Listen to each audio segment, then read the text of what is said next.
Merci à tous de votre présence. Monsieur Michael Delafosse, maire de Montpellier, président de Montpellier Méditerranée Métropole, mesdames et messieurs les élus, mesdames et messieurs les présidents d'associations, mesdames et messieurs, chers amis de l'Institut, c'est un grand honneur, une grande fierté, une grande joie pour moi, au nom de l'Institut universitaire Maïmonide-Leverret de Malaquin, d'accueillir pour l'ouverture de la saison 2024-2025 notre cher maire et néanmoins grand ami, Michael Delafosse.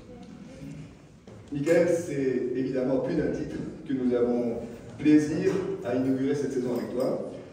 D'abord parce que Michael, c'est un de ces hommes politiques de qualité, qui a des convictions, qui a des valeurs et qui s'y tient, quelles qu'en soient les conséquences. C'est aussi un homme de savoir, un homme de culture, qui en bon pédagogue sait faire référence à l'histoire et en connaît parfaitement les leçons. Mais c'est aussi un ami de longue date de l'Institut. Je devrais dire un ami quasiment de l'origine, puisqu'il soutenait déjà l'équipe municipale de Georges Frêche, quand avec Samuel Serrat, ils ont posé les bases à l'aube du nouveau millénaire de l'Institut Maïmonide, qui est devenu ensuite l'Institut universitaire Maïmonide-Malaquin. Maintenant, c'est l'IUMAT. Il faut se familiariser avec ce sigle. Nous sommes devenus l'IUMAT. Lui donc, qui, sans réserve, sans hésitation, a agi avec conscience depuis qu'il est élu pour que la ville fournisse à l'Institut les moyens de son action. Lui qui nous a déjà fait l'honneur, à plusieurs reprises, de débattre avec notre public sur des thèmes très variés. Ce soir, nous allons parler laïcité, un thème qui lui est cher. Il a obtenu le prix national de la laïcité 2023, un thème particulièrement d'actualité au moment où s'ouvre le procès des complices de l'assassin de Samuel Paty, ce professeur d'histoire décapité devant son collège par un islamiste radicalisé à cause d'une fausse dénonciation d'une de ses élèves. Il est vraisemblable que nous aborderons les liens entre la défense de la laïcité, notamment à travers l'éducation, et la lutte contre la radicalité, la promotion du vivre ensemble. En ce sens, cette thématique, elle entre en correspondance parfaite avec les objectifs poursuivis par l'IUMAT. Et c'est donc justice que nous revient le privilège d'ouvrir officiellement la saison du 25e anniversaire de l'Institut. Ce 25e anniversaire, nous l'avons voulu avec toute l'équipe de l'Institut, nous l'avons voulu grand, retenez bien cet adjectif, grand et prestigieux. Et Michael Yankou, qui est notre directeur depuis l'origine, et pour cela son mérite est immense, Michael donc a préparé un programme exceptionnel que vous devez avoir entre les mains normalement, sinon on essaiera de s'en trouver d'autres. Dans cette magnifique brochure, je ne vais donc pas le détailler puisque vous l'avez entre les mains, je vais juste insister sur quelques-uns des moments forts qui nous attendent. Et par exemple sur le 5e salon du livre des mondes juifs, qui est organisé par l'association Séparine, mais auquel l'Institut participe très activement, qui aura lieu les samedis 23 et dimanche 24 novembre prochain, comme d'habitude maintenant, à la salle des rencontres de l'Hôtel de Ville. Et encore merci à notre maire de mettre à notre disposition cet écrin majestueux. Le programme, vous le verrez, de ce salon est chargé avec des auteurs aussi prestigieux que Lionel Duroy, Muriel Zach, Carole Yankou, ici présent, Pierre Aski, René Lévy, le fils de Benny Lévy, Paul Audy, Sandrine Schwartz, Nicolas Tenzer, Denis Charbit, avec des thématiques aussi variées que les derniers livres parus sur les tragédies du XXe siècle, l'antijudaïsme contemporain avec un philosophe, Paul Audy, qui vient d'avoir le prix féminin de l'essai 2024. Une table ronde consacrée au massacre du 7 octobre, elle aura lieu le dimanche après-midi, et des hommages, 3 hommages importants, un hommage au grand poète Benjamin Fondal, un hommage à l'un des écrivains majeurs du XXe siècle, Franz Kafka, pour c'est le centenaire de la mort, et un hommage à l'immense Léonard Cohen, que je pense que tout le monde apprécie ici. Il y aura une conférence, il y aura une exposition, un spectacle musical autour de son œuvre, le samedi soir, et l'entrée est libre. Et plein d'autres choses, le 5e salon s'annonce comme un bon cru. Et bien sûr, nous comptons sur toi, Michael, pour l'ouverture officielle, samedi 23, 18h30. Le programme de l'IUMAT se poursuivra avec encore d'autres grands noms, comme le grand philosophe Salim Moghadem, sur les confrontations entre foi et raison, entre religion et philosophie, entre Averroès et Spinoza. Nous aurons également un grand homme politique, même s'il est un peu petit, mais enfin, c'est quand même un ancien Premier ministre, Manuel Valls, qui viendra à Montpellier grâce à l'entre-gens et à l'engagement de notre vice-président, Roger Dorfman, et qui nous parlera du courage en politique. Nous aurons un très grand historien, Tal Brutmann, spécialiste des politiques antisémites en France pendant la Seconde Guerre mondiale, un très grand comédien, Daniel Mesguich, autour de son dernier livre, dont le titre est le premier livre. C'est pas fait exprès, mais c'est comme ça. Et rappelons que nous avons déjà eu, pour l'ouverture officieuse de la saison, en septembre dernier, un très grand écrivain, Marek Alter. 16 soirées sont déjà programmées. Tous ceux qui viennent sont de grands hommes, de grandes femmes. J'étais hier soir, en ta compagnie, au vernissage de l'exceptionnelle exposition au pavillon populaire consacrée à la célèbre photographe Gisèle Freund, intitulée « Une écriture du regard ». Je la recommande à tous, à la fois pour ses célèbres portraits, c'est elle qui avait fait le portrait officiel de François Mitterrand, et pour l'engagement politique et social de ces images. Mais je voulais surtout la citer, Monsieur le maire, pour montrer la grande ambition culturelle de la ville de Montpellier. Eh bien, à notre échelle, nous espérons nous inscrire dans cette ambition, et je pense que nos futures soirées contribueront à enrichir la dimension culturelle de notre ville. Voilà, je ne serai pas plus long, je vais simplement à nouveau remercier Michael de sa présence, remercier l'autre Michael, le grand coordonnateur, qui a réussi le tour de force pour cette 25e saison, d'être au-delà de nos espérances et largement à la hauteur de l'histoire de l'Institut. Et comme il est de règle lors des grands anniversaires, je compte sur lui pour nous rappeler quelques-unes des grandes dates de l'IUMAT. Et je vais vous remercier à tous de nous accompagner fidèlement dans ce qui a toujours été la mission de l'Institut, lutter contre les préjugés et l'intolérance, promouvoir la fraternité à travers la réflexion, la connaissance, la culture, le dialogue, l'exigence et le respect mutuel, ces 5 mots qui sont la marque de l'Institut, maintenant inscrit en toutes lettres sur notre nouveau kakémono. Voilà, bonne soirée à tous.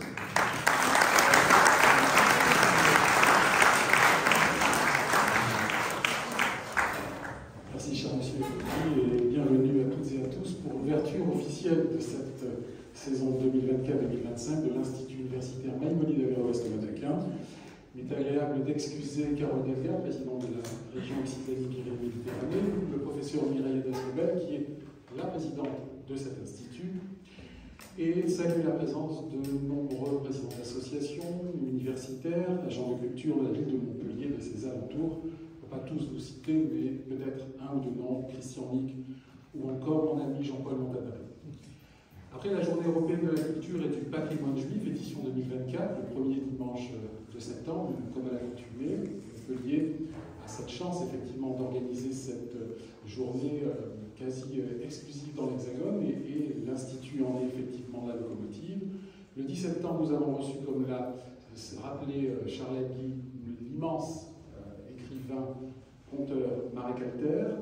Nous accueillons ce soir Michael Delafosse, maire de la ville de Montpellier, président de la métropole, afin de prononcer la conférence inaugurale de la saison autour de la laïcité, thématique, vous le savez, qui lui est chère. Fervent défenseur du principe de laïcité et de ses valeurs républicaines, référent laïcité de l'Association des maires de France, il s'est vu attribuer, il y a presque un an, jour pour jour, le 8 novembre 23, le prix national de la laïcité à l'Hôtel de Ville de Paris par le comité laïcité. Un maire démocrate, républicain, enseignant, je rappelle qu'il est professeur d'histoire-géographie. C'est effectivement une ouverture prestigieuse avec un ami. Une saison importante, celle du quart de siècle de l'Institut, outre Marie Calter et Michael Delafosse, nous recevrons donc, comme l'a souligné Charlotte Guy, Manuel Valls, Daniel Mesguich, que j'ai connu en 1992 grâce à Jean-Paul Montanari pour Montpellier Danse, Loris Chavanette, Norbert Tourilly ou encore l'immense historien de la Shoah en France, Tal Brugman. Une liste loin d'être exhaustive, vous le vérifierez en parcourant la brochure de l'Institut. Avec toujours la même mission, j'allais dire la même passion, bien qu'il s'agisse de dépassionner les débats, proposer une analyse rigoureuse sur des grands enjeux qui sous-tendent nos sociétés actuelles et qui, de mieux que des universitaires, des chercheurs, des savants, pour ce faire, dans la tradition d'excellence venue dès l'origine par les pères fondateurs, René Samuel Sirat et Georges Frêche, anciens grand rabbin de France et députés maires de Montpellier, mais en leur qualité d'universitaires. Cet institut universitaire qu'ils appelaient de leur vœu, qui a pour vocation l'histoire, effectivement l'étude de l'histoire et de la civilisation du judaïsme et des monothéismes qui en sont issus, le dialogue interreligieux et la valorisation du patrimoine montpelliérain et occitan hébraïque médiéval. Parce que finalement, on est à l'origine de la cité de Montpellier, des cénacles de savants hébraïsants, arabisants, hellénisants, latinisants, qui ont mis effectivement à profit des collectivités locales de leur potentialité. Si Montpellier est ce qu'elle est aujourd'hui, c'est grâce à la médecine, c'est pas lequel que je vais l'apprendre, c'est grâce à des rencontres judéo-chrétiennes autour du legs gréco-romain. Et c'est cette partition que modestement nous avons souhaité jouer, interpréter au début de ce nouveau millénaire. Cet institut qui a été créé le 12 janvier 2000 au Quorum Salenstein lors de la leçon inaugurale Montpellier, ville de la tolérance.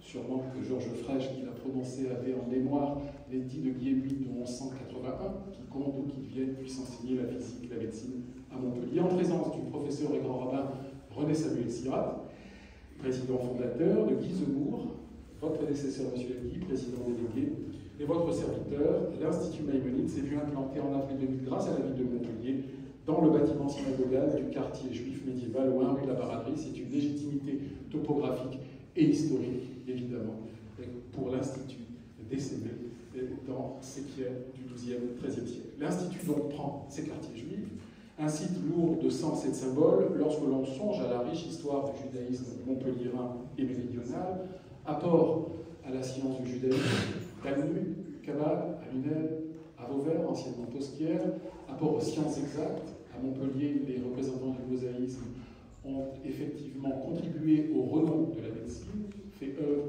de philologie. Moyen-Âge, ces Juifs qui ont enrichi Montpellier, ainsi que le titré La Gazette de Montpellier, dans son édition d'août 2011.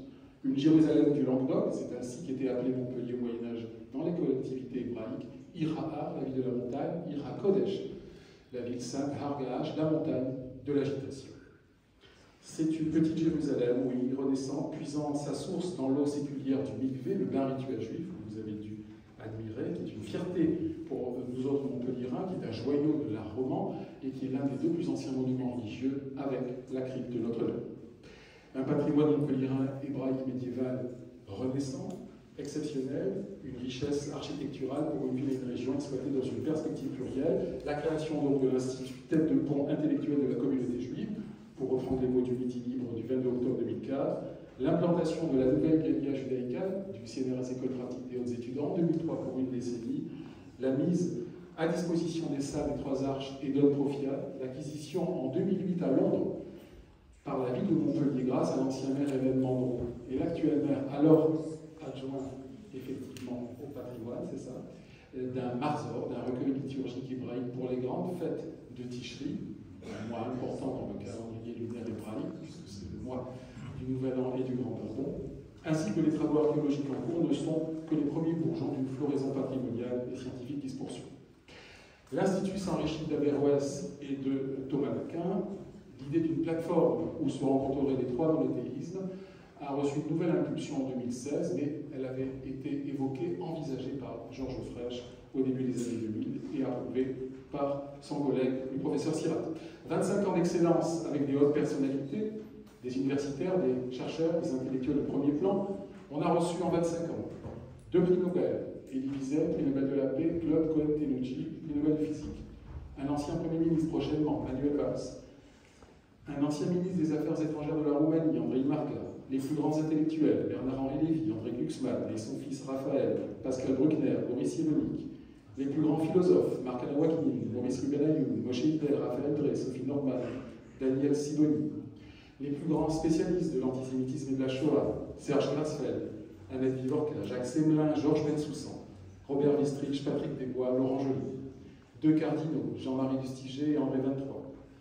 3 grands rabbins de France, René Samuel Sirat, Gilles Bernheim, Chaim Corsia. 2 autres grands rabbins, Alain Goldman, Pauline Bell. Les plus grands historiens et sociologues, Marc Ferraud, Emmanuel Leroy-Ladurie, Élie Barnavi, Benjamin Stora, Michel Vivorca, Pierre Birnbaum, Jean-François Colossimo, Michel Vinocq, Yves Ternon. Les plus grands historiens du judaïsme, et notamment en France, Gérard Naon, Mireille Dascovel, Pierre-André Taguieff, Sylviane Goldberg, Dominique Bourrel. Des spécialistes du Proche-Orient, Frédéric Ancel, Alain Dikoff, Denis Charrit. Des ambassadeurs d'Israël, Elie Barnavi, Nissim Zvili, Yossi Gall.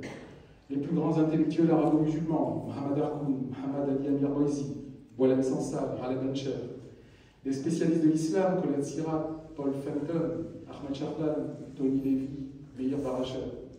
Des romanciers, Marek Alter, Pierre Assouline, Eliette Abécassis, des journalistes, Laura Adler, Antoine Spire, Guy Konopnicki, Jean-Claude Guilbault, Ariel Wiesmann, Arnaud Benedetti, Michael Darmon, Sonia De Villers, des avocats, Théo Rigelin, Arnaud Glarsfeld, Pierre-François Veil, Elie Korchia, des médecins, le professeur Adistek, qui était le médecin de François Mitterrand, Richard Prasquier, Avinoa Metzadel Safran, Ariel Toledano, ou enfin des artistes, Daniel Mesguich, Alexandre Arcadi, Tabula ou encore Françoise Attal. C'est un parcours qu'a suivi étroitement Michael depuis l'origine. Qui de mieux donc pour ouvrir la saison anniversaire et autour d'un sujet brûlant d'actualité, pour reprendre les termes de Midi Libre lundi dernier. Avant de lui céder la parole, un bravo, un grand bravo à Kamel Daoud, nouveau prix Goncourt, le prix international de la laïcité en 2020. Voici ce qu'il déclarait lors de l'obtention de cette distinction. Je cite, « Nous savons aujourd'hui qu'il nous faut tout expliquer, au nouveau, car le nouveau siècle va mal. Ainsi pour la laïcité. Il ne s'agit point de séparer seulement l'Église de l'État, mais la liberté de la mort, la croyance de la vérité, le marchandage de la foi, la violence de l'acceptation, la tolérance de la ruse et le vivre du survivre. On oublie peut-être que ce mot laïcité, si simple, est aujourd'hui si chargé d'accaparation et de falsification qu'on en néglige la vertu vigoureuse et la nécessité qui est la sienne, désormais universelle. Et je terminerai par les mots de Midi Libre ce matin.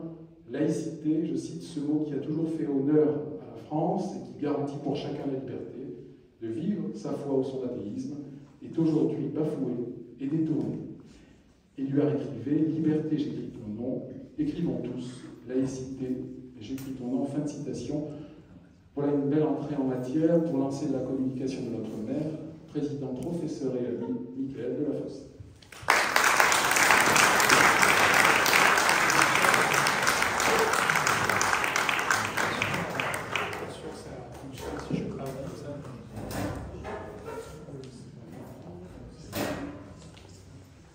D'une certaine manière, cher Michael Yankou, la conclusion de la conférence.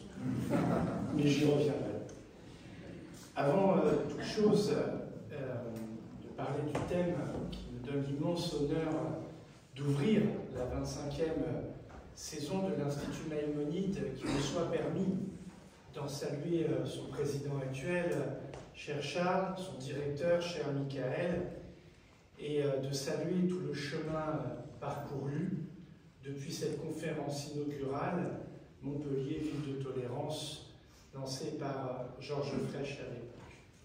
Et peut-être, mesdames et messieurs, vous êtes nombreux ce soir, et c'est une source de joie dans cette journée un peu difficile si on s'intéresse à la vie démocratique dans le monde occidental, de se dire qu'il existe à Montpellier beaucoup d'endroits, tu l'as dit, le pavillon populaire, le MoCo, le musée Fabre, le domaine d'eau, de tant de lieux où s'exprime la vie artistique, la vie culturelle.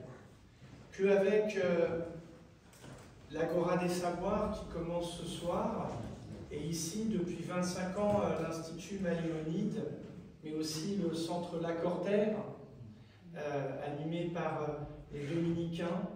Il existe une vie intellectuelle féconde à Montpellier, où des grands penseurs de notre temps peuvent venir en toute liberté, tenir conférences, inviter avec des programmateurs exigeants, pour essayer de nous amener à progresser dans nos réflexions, à à être fidèles à l'esprit humaniste, de l'écoute, de la compréhension, de chercher à satisfaire une curiosité ou nous inviter à aller explorer de nouvelles réflexions. Et je veux ici très solennellement vous remercier pour ce travail incroyable. En écoutant la liste de tous les invités, nous pouvons mesurer la chance qu'est la nôtre. Et au fond, c'est quand même bien de les voir en vrai salpêtrarque, plutôt que sur des chaînes d'information continue où des gens se présentent avec des titres et caricaturent, dénaturent, même des analyses absolument grossières. Et donc, c'est d'abord une fierté, l'Institut Maïmonide, pour la ville de Montpellier, pour sa vitalité intellectuelle. Je le dis devant mon ami Jean-Paul Montanari, qui a été sans doute un des pionniers de la renaissance de la vie artistique et culturelle. Je le dis avec d'autant plus de force que la prochaine édition du festival sera celle où, avec l'élégance qu'on lui connaît, il tirera sa révérence pour ensuite aller vers d'autres chemins à mes côtés, mais je ne vous dis rien, j'en ai trop dit. Voilà, c'est notre complicité. Donc, merci à vous. En plus, je viens d'entendre, j'ai un dilemme là, je viens d'entendre la programmation de l'année à venir. Et je me dis, mais dans mon agenda de maire, comment faire? Alors je compte sur vous pour venir, et de temps en temps, je vois des visages amis, mais ici, les Montpelliérains, les Montpelliéraines, et peut-être me raconter Loris Chavanette, qui est un formidable penseur, notamment de la Révolution française, Tal Woodman, qui est un des plus grands historiens français de la Shoah et qui a contribué à accompagner tous les professeurs d'histoire-géographie de notre pays, et en particulier sous l'impulsion des recteurs successifs, cher Christian Nick, de l'Académie de Montpellier, pour que les professeurs puissent bien expliquer les enjeux de la Shoah et qu'on ne puisse pas dire dans cette académie, comme nous ne devons pas le dire dans notre pays, que nous ne pouvons pas enseigner ce crime contre l'humanité. Je vois Salim Mokedem, qui est un Montpelliérain illustre, je vois beaucoup de noms qui donnent aussi envie d'être découverts. Encore une fois, je veux saluer ce travail, c'est une chance. Et puis, placer l'Institut universitaire Maïmonide Averroès Thomas d'Aquin. Et trois grands penseurs du monde médiéval, qui sont trois penseurs des trois monothéismes qui se querellent dans le monde, sont les croyances de beaucoup sur la Terre, mais qui ont aidé chacun à ce que leur religion entre en modernité, ou plutôt emprunte un chemin de modernité.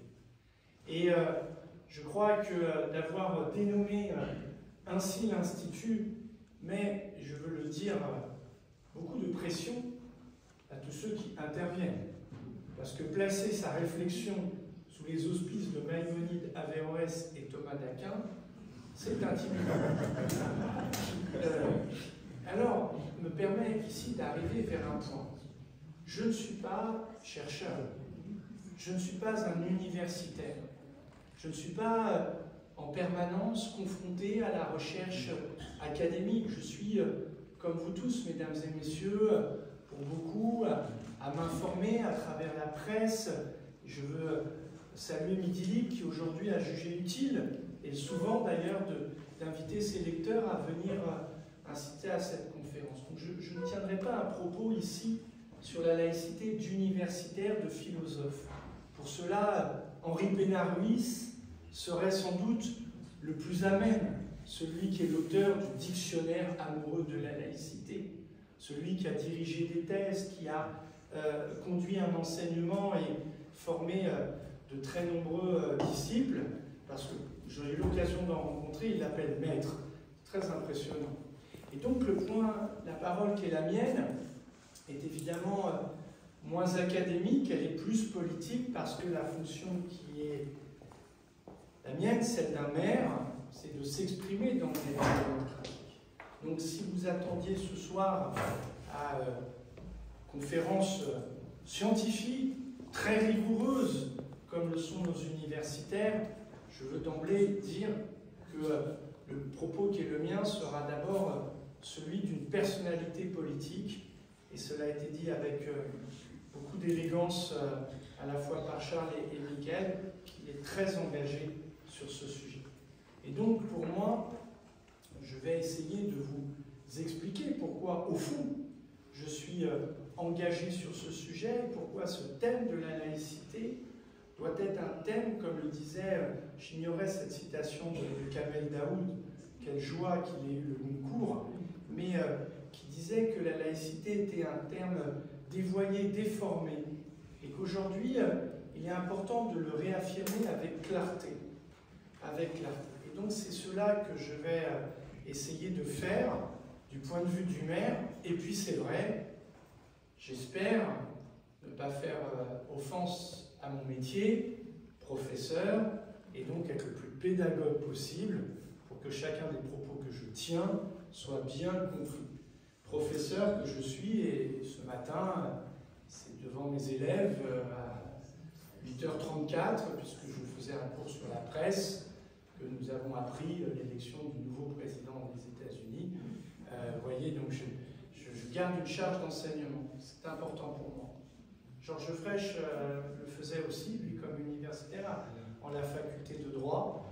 Moi, j'avais promis à ceux qui m'ont accordé leur confiance que si j'étais maire, je resterais professeur, alors évidemment avec une classe, parce que je ne cache pas que c'est dur, mais c'est aussi une satisfaction personnelle. Et puis, la fonction de maire, la fonction politique, c'est pas un métier.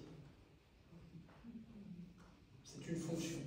Comme les responsables associatifs, comme le président de l'Institut Maïmonide, comme les nombreux présidents d'associations. Donc je vais parler avec ces deux casquettes, et faire un syncrétisme. Je ne sais pas si le terme est très à propos à l'instant. En même temps, vu le lieu, je ne sais pas. Allez, on y va. Je vais parler de la laïcité. D'abord, alors certains m'ont entendu parler récemment, donc ils vont retrouver... parce que ça a bien fonctionné, la même structure de plan. Voilà. Qu'ils m'en excusent. Peut-être qu'ils en redemandent. Je voudrais d'abord essayer d'aller chercher d'où tout ça vient. Il est dur de dire à quel moment le mot laïcité a surgi dans le vocabulaire, mais ça vient des profondeurs de l'histoire de nos civilisations. Je vous invite avec moi à vous rendre à Alexandrie à la fin du IIIe siècle, au début du IVe siècle. Alexandrie, cette ville fondée par Alexandre le Grand, proximité du delta du Nil, de l'autre côté de la Méditerranée, est une ville qui était cosmopolite, où les savants grecs venaient, où leur savoir était accessible dans une bibliothèque, la célèbre bibliothèque d'Alexandrie. Et au IIIe siècle, après Jésus-Christ, début du IVe siècle, un très beau film de 2008 qui fut en ouverture de Cinémène, le film Agora, nous raconte cette histoire. Alors évidemment, elle est romancée, c'est le cinéaste.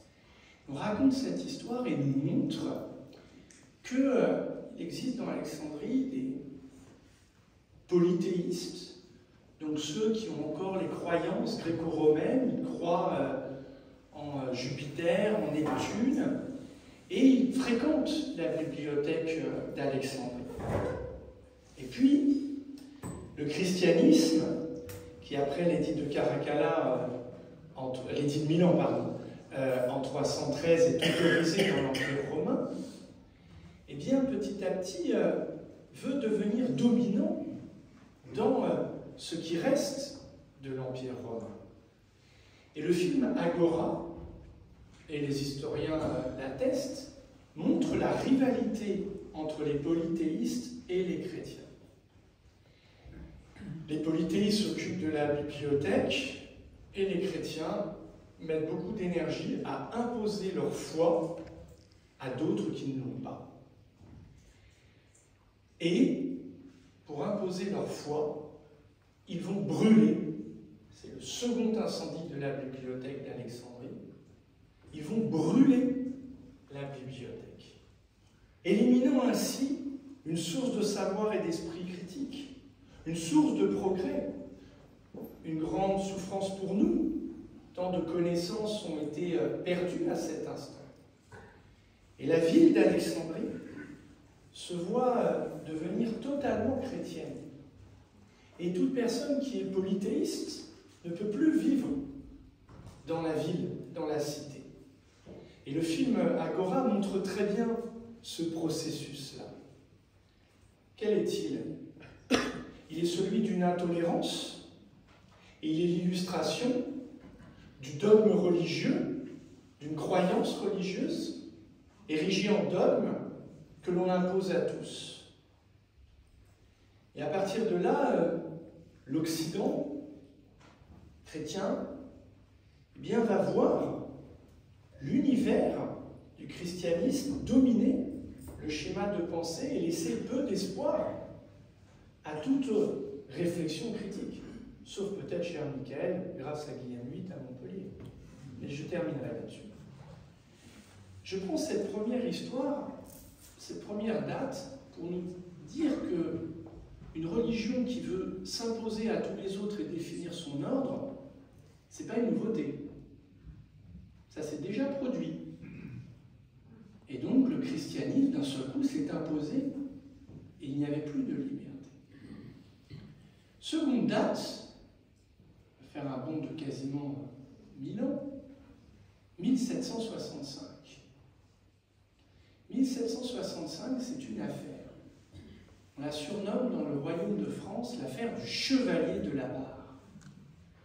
Et là, je cite Voltaire, dans son grand esprit des Lumières, qui, dans son dictionnaire philosophique, décrit le chevalier de la Barre comme un jeune homme plein d'espérance, vous voyez, on dirait aujourd'hui un beau gosse de 20 ans. Voilà. Quelqu'un qui était très beau, très cultivé, qui avait un certain style, et qui, dans les rues de la ville d'Abbeville, voit passer une procession d'un ordre religieux. Pas de problème. Les Capucins, et chantent. Ils chantent, ils moquent la religion, ils moquent l'ordre religieux. Ils prononcent, je cite, des paroles impies. Le chevalier de la Barre se retrouve ainsi dans une salle, devant un tribunal. Il est torturé parce qu'on lui met de l'eau, et puis voilà, l'écartèle, et il meurt. Voltaire se saisit de cette affaire-là, de ce récit dans la ville d'Abbeville. Il écrit dans son dictionnaire philosophique l'histoire du chevalier de la Barre, à l'article T, comme torture. Je parlerai à la fin de la lettre F, comme fanatisme.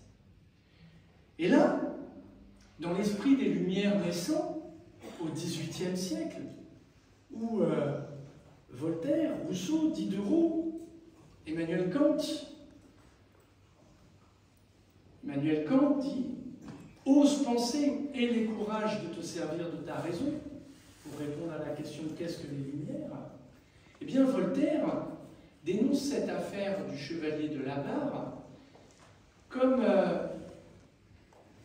un problème pour la liberté d'expression. Il commence à ouvrir le sujet.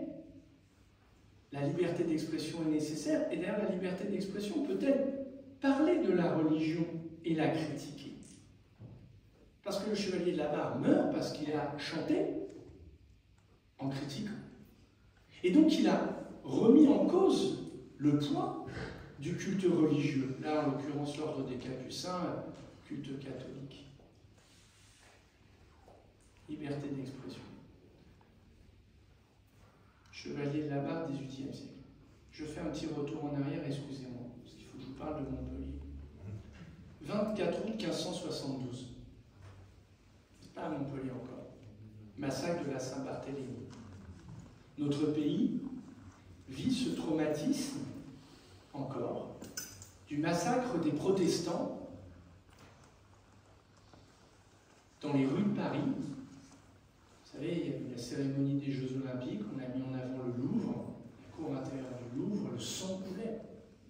Parce que les catholiques fanatisés, massacraient leurs voisins protestants. Je vous invite à lire, et peut-être à inviter, Jérémy Forat, grand historien qui réinterroge aujourd'hui le massacre de la Saint-Barthélemy avec de nouvelles sources. La France connaît là un épisode de fanatisme religieux, le fanatisme catholique. D'ailleurs, Montpellier n'est pas épargné sur cette affaire. Qui a bien connu Georges Frêche au domaine de Méric, entend sa grosse voix dire « Mais ici, Louis XIII avait mis les canons pour pilonner la ville, parce qu'elle risquait de voir la foi protestante s'affirmer. Pas contre la foi catholique, mais exister. Intolérance religieuse. » Et d'ailleurs, à ce moment-là, déclin de la cité. Et ce sera ma conclusion. Intolérance religieuse. Donc, finalement, ces 4 dates que je viens de donner, celle du second incendie de la bibliothèque d'Alexandrie, celle de l'affaire du Chevalier de la Barre, celle de la Saint-Barthélemy et celle du siège de Montpellier, parce que risque de voir se diffuser la foi protestante, nous montrent que si les croyances ont toute leur légitimité dans notre monde, la foi, elles peuvent parfois se manifester de manière violente, détruisant la paix civile, brisant la concorde entre les hommes, et donc conduire à des querelles qui tuent et qui font couler le sang. Et donc, le principe de laïcité se taille comme une pierre à travers ces récits. Et il trouve un premier surgissement, je l'appellerai ainsi. Le 26 août 1789, quand les constituants, réunis en Assemblée nationale après le serment du jeu de paume, proclament la Déclaration universelle des droits de l'homme et du citoyen, et dans son article 10, je cite,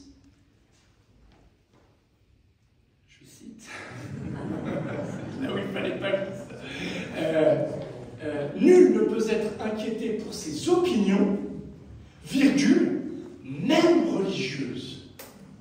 Même religieuses. Nul ne peut être inquiété pour ses opinions, on voit bien politiques, on voit bien journalistiques, on voit bien M. de Voltaire recevoir la lettre de cachet et inventer le verbe embastiller.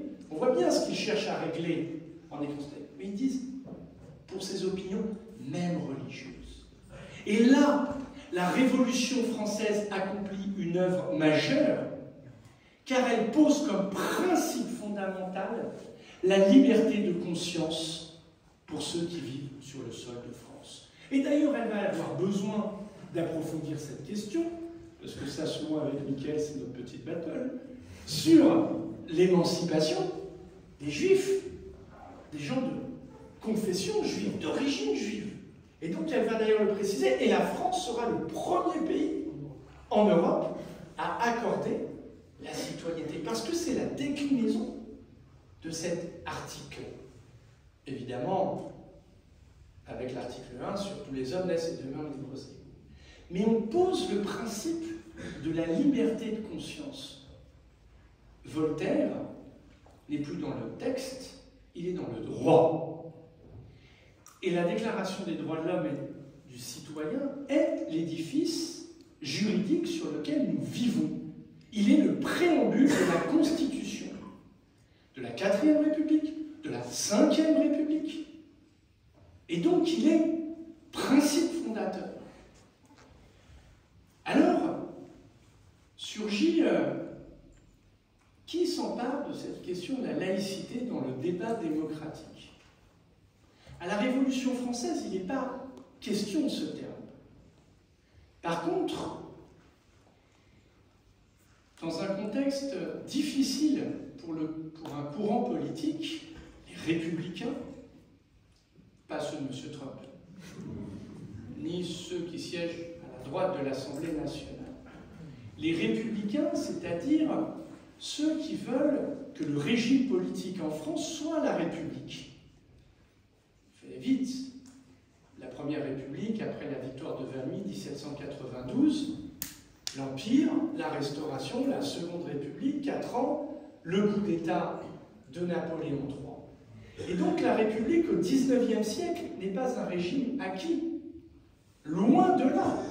Il est un régime combattu. L'œuvre de la Révolution française est combattue.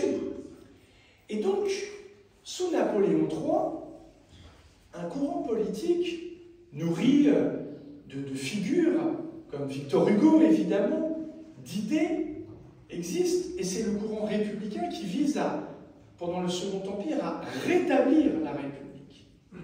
Et alors ce courant se présente aux élections, ça c'est beaucoup ma matière, se présente aux élections et il perd les élections.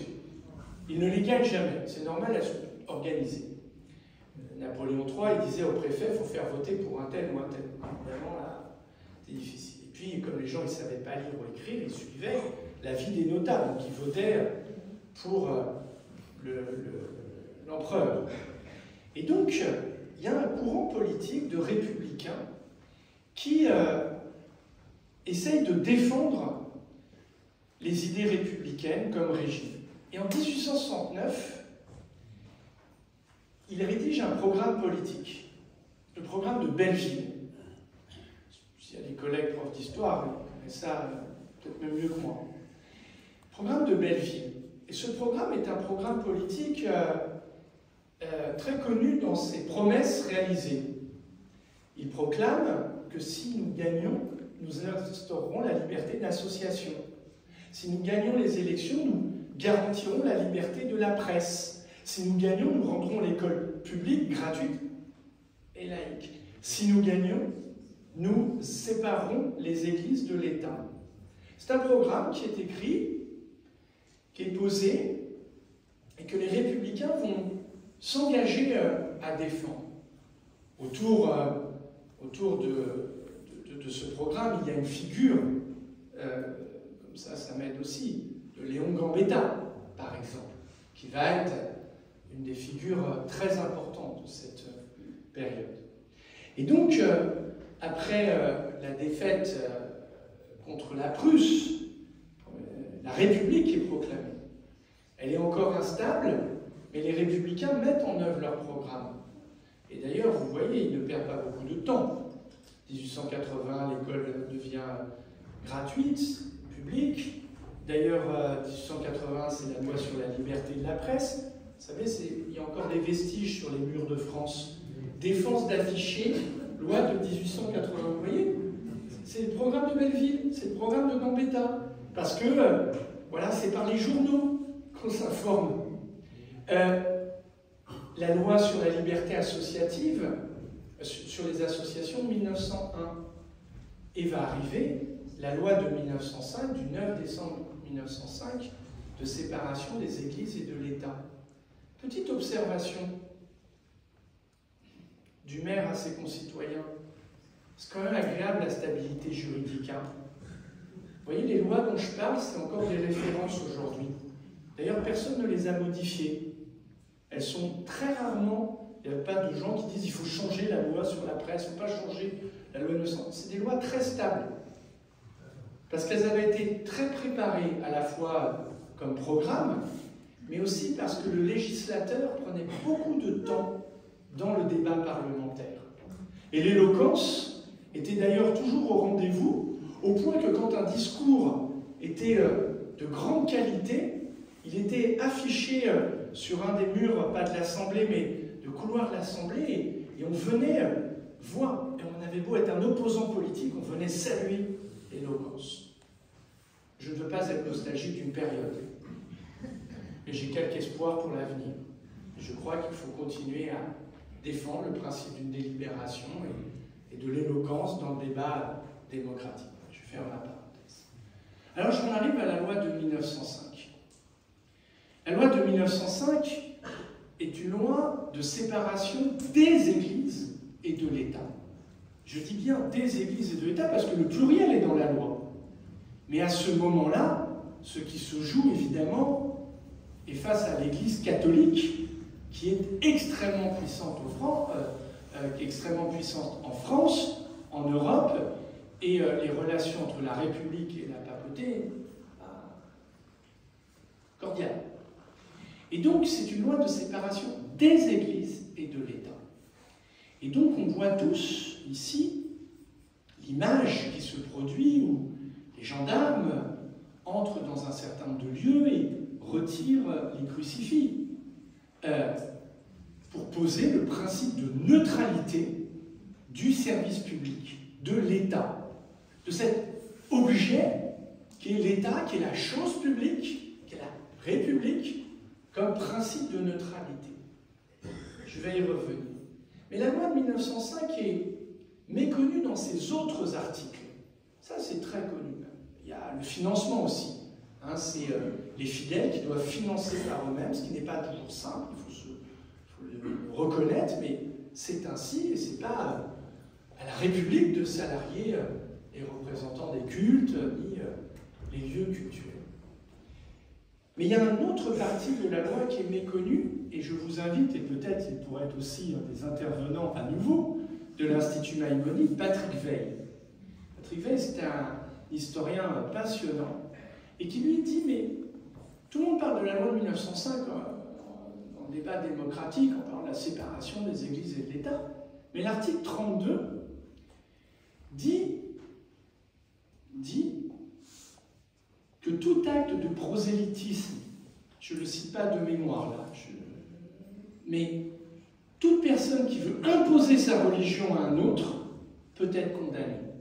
Et que la République a un devoir de protection à l'endroit de quelqu'un qui subit cela.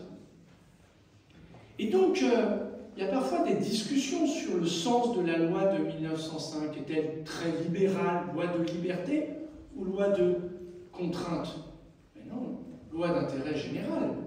Elle garantit la liberté, je vais y venir, et elle protège chacun dans sa liberté. On ne peut pas imposer sa religion à un autre. Et l'article 32 est malheureusement trop méconnu et trop peu utilisé. Je pourrais peut-être répondre à une ou deux questions à la fin. Et donc à ce moment-là, se pose en France de manière très claire le principe de laïcité. Alors, qu'est-ce qu'il signifie? Il signifie qu'en France, et là encore Kamel Daoud a tout dit, ça a été très bien dit dans ta conclusion, cher Michael. Ça fait quand même la grandeur d'un pays, cette affaire. Non, c'est Miguel qui l'a dit. Et repris. Non, mais la grandeur de la France. En France, chacun peut croire ou ne pas croire. Chacun possède la liberté de conscience. Et les institutions, le service public, est neutre. Il ne dit pas s'il préfère telle ou telle religion. Il est neutre. Ainsi, moi, dans ma pratique de maire, si je réponds aux invitations d'offices religieux, de l'islam, du culte juif, du culte catholique, du culte protestant, du culte bouddhiste, j'y vais comme maire, je ne vais jamais afficher ma spiritualité, elle ne regarde que moi, et jamais je ne prendrai une écharpe tricolore. Parce que si jamais je l'oublie pour un des cultes, je pourrais laisser entendre que j'en préfère d'autres. Et donc, les représentants, je suis officier d'état civil, les collègues élus qui sont là, font l'amitié d'écouter, le sont également, nous ne pouvons pas afficher une préférence d'une foi, parce que Nous devons garantir l'égalité de tous les citoyens. Et donc, c'est le principe, c'est la neutralité du service public. Et ça, c'est absolument essentiel. Le 6 juillet de l'année 2025, le nouveau président des États-Unis prêtera serment sur la Bible. J'ai dit quoi? Moi, j'ai dit 6 juillet. Bon. Parce que je veux vraiment que son mandat se termine vite. Pardon. Ou ne commence pas trop vite, voilà, c'est un lapsus. Il prête serment sur la Bible. Le président de la République française, regardez ce cérémonial. D'ailleurs, j'en profite pour dire que le président Fabius nous fait l'honneur de sa présence vendredi pour une conférence à la faculté de droit en tant que président du Conseil constitutionnel. Une chance pour nous encore. Eh bien, quand le président Macron a été réélu, dans le cérémonial, comme la République sait l'organiser, il n'a point prêté serment sur un objet religieux. Non, il y avait la Constitution de la Ve République, le garde des Sceaux avait bien veillé, il y a le président du Conseil constitutionnel, il y a le grand maître de la Légion d'honneur qui est là. Parce que s'il se mettait à choisir un symbole religieux, ce serait la Bible. Bon, ben, les trois monothéistes diraient, nous, ça nous va. Mais comment nous faisons avec nos concitoyens qui sont bouddhistes? Comment nous faisons pour nos concitoyens qui sont agnostiques? Eh bien, ça, c'est une garantie de paix civile. C'est une garantie de paix civile. Parce que c'est la garantie du respect de chacun des membres de la communauté nationale. Et donc, le législateur, en 1905, pose ça très bien. Mais aujourd'hui, c'est en tension. C'est en tension. Je viendrai sur aujourd'hui. Donc, principe de neutralité. Autre enjeu sur la question de la laïcité. Est-ce que la laïcité, c'est contre les religions? Sûrement pas.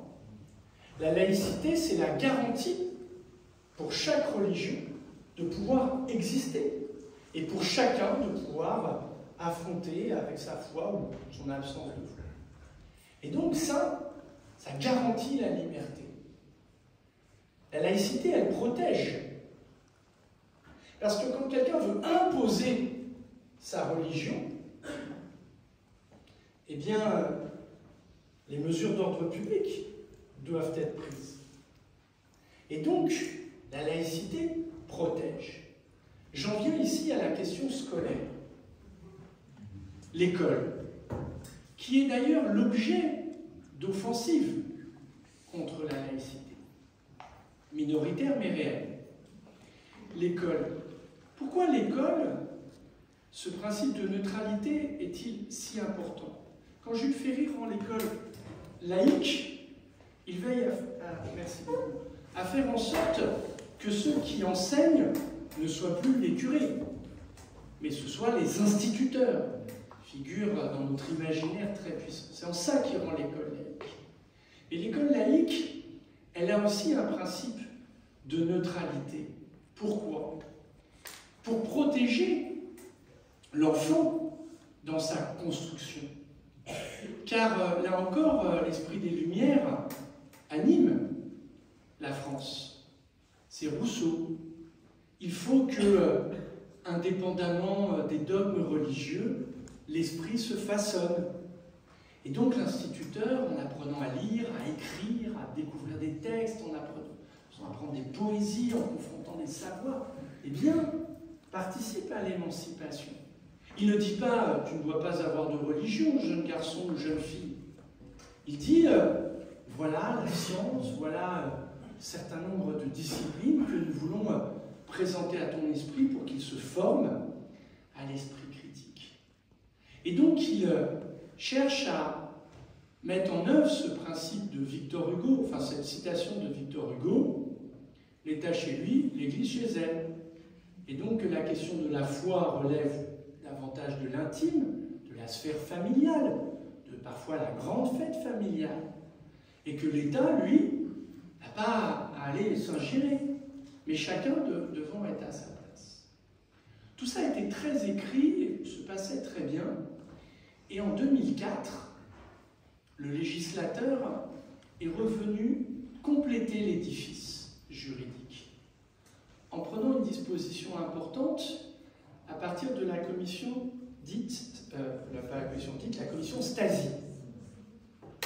Bernard Stasi, c'était un très grand monsieur, pas de ma sensibilité politique, plutôt de centre droit, mais c'était une des grandes personnalités qui a fait vivre le pays, les institutions de la Ve République, président de la LICRA. Enfin, je ne suis pas là pour faire défier son pédigré, mais c'est une personnalité respectée. Et Jacques Chirac, suite à beaucoup de questions qui apparaissent dans le débat, dans la société, met en place la commission Stasi pour réfléchir sur comment on peut protéger l'école par rapport aux religieux. Vous voyez l'affaire dite du foulard de Creil, vous voyez ici toutes ces questions qui animent la société.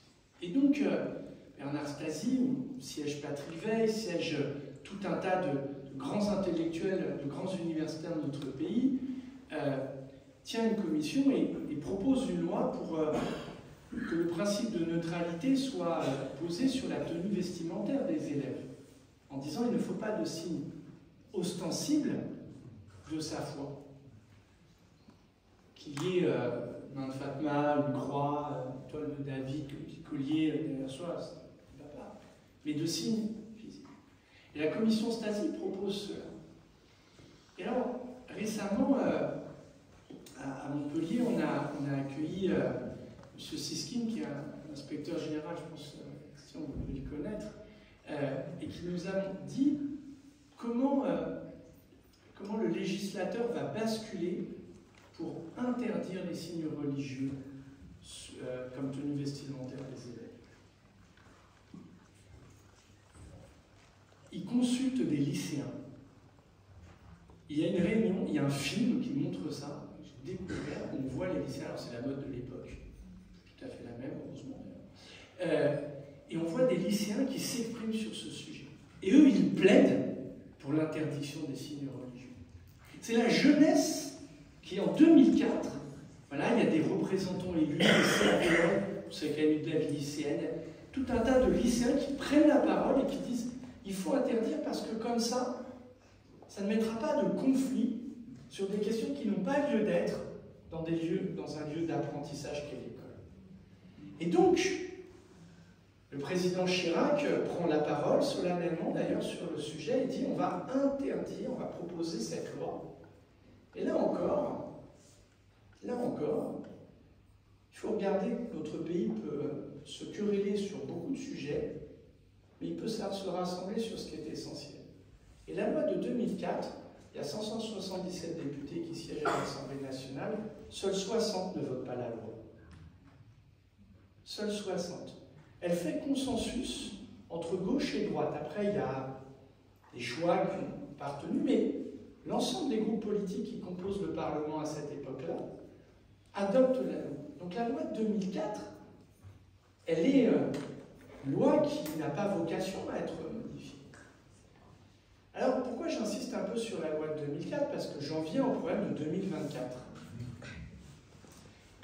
Et on aura mis 20 ans à faire respecter la loi. Vous allez voir pourquoi. Depuis plusieurs années, dans certains établissements scolaires, il existe des signaux faibles qui montrent que certains cherchent à pousser le dogme religieux. C'est l'affaire dite de l'abaya, où certains incitent pour aller créer le fait médiatique, pour aller créer de l'attention,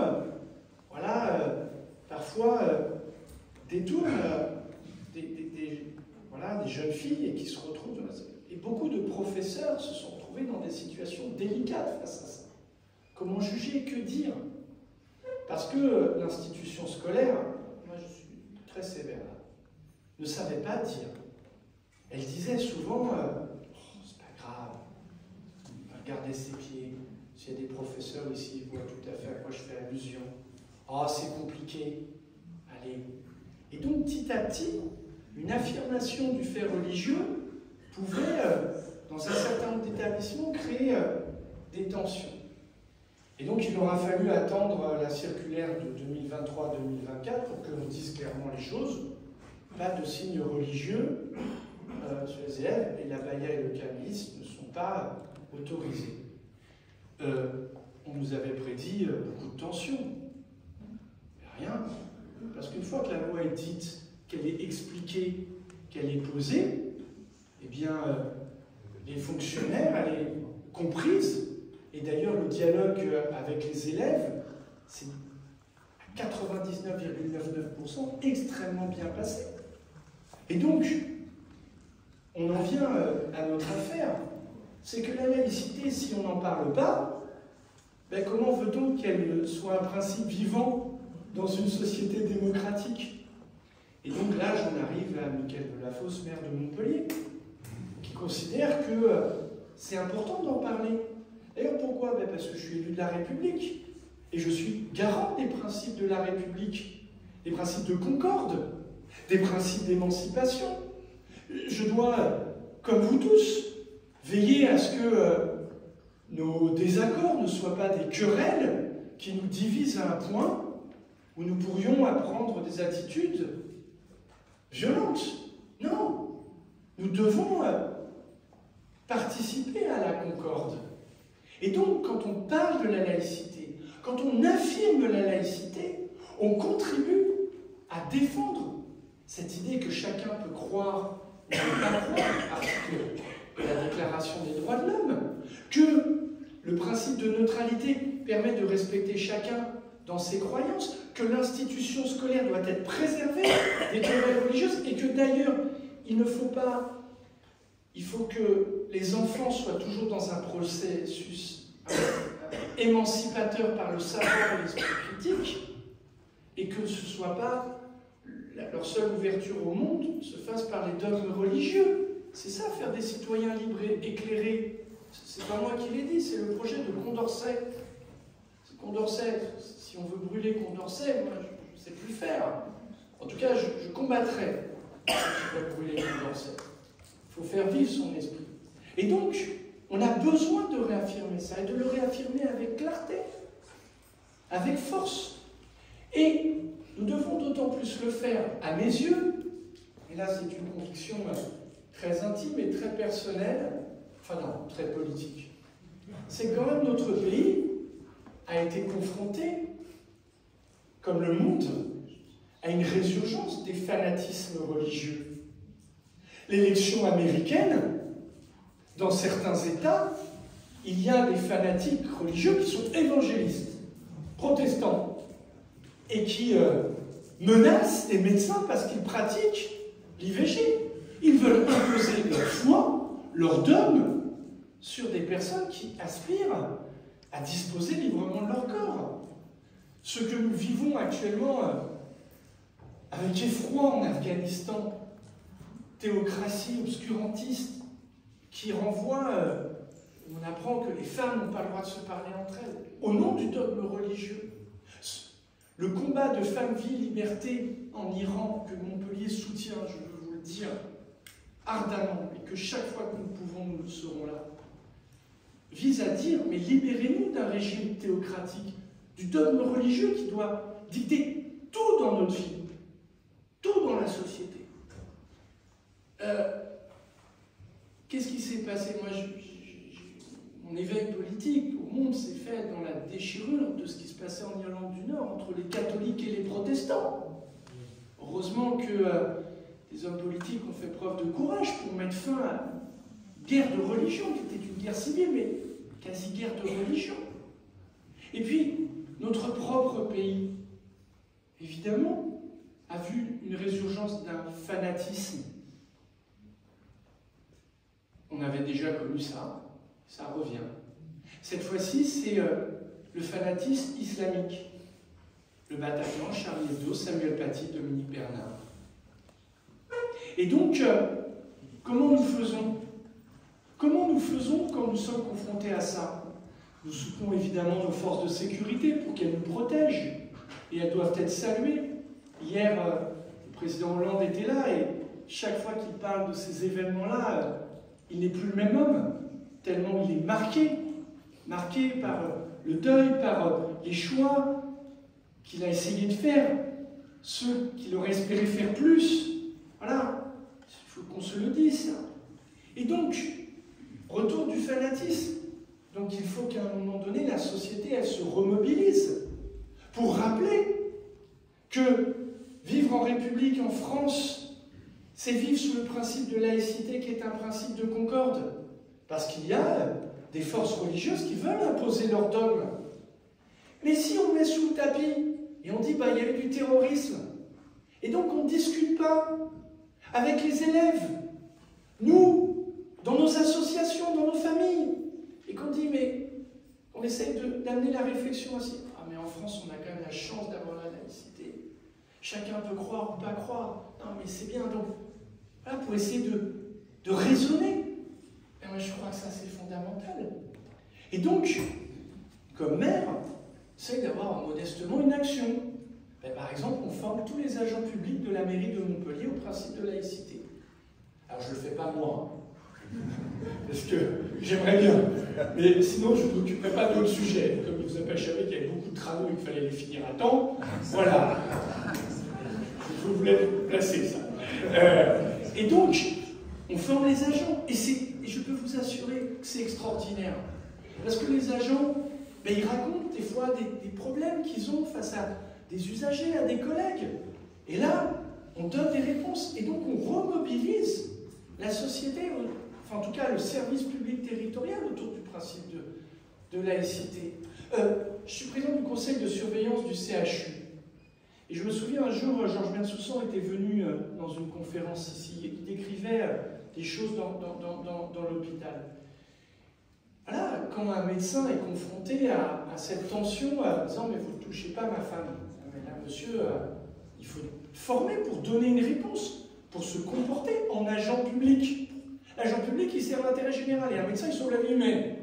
Donc, madame, monsieur, peu importe, moi je vous sauve la vie. Soyez riche, pauvre, jaune, vert, bleu, je vous sauve la vie. C'est le serment d'Hippocrate, c'est comme ça. Et c'est leur déontologie. Et donc, il faut en parler pour expliquer, pour réaffirmer. Et puis aussi, être dans une position de clarté du principe de laïcité. Parce que Kamel Daoud l'a très bien dit. Aujourd'hui, il y a des gens qui parlent de laïcité, mais ils n'y connaissent rien. Ils n'y connaissent rien, et ils font du mal à la laïcité. La laïcité, c'est une valeur de concorde. Et il y en a, ils l'utilisent comme un glaive.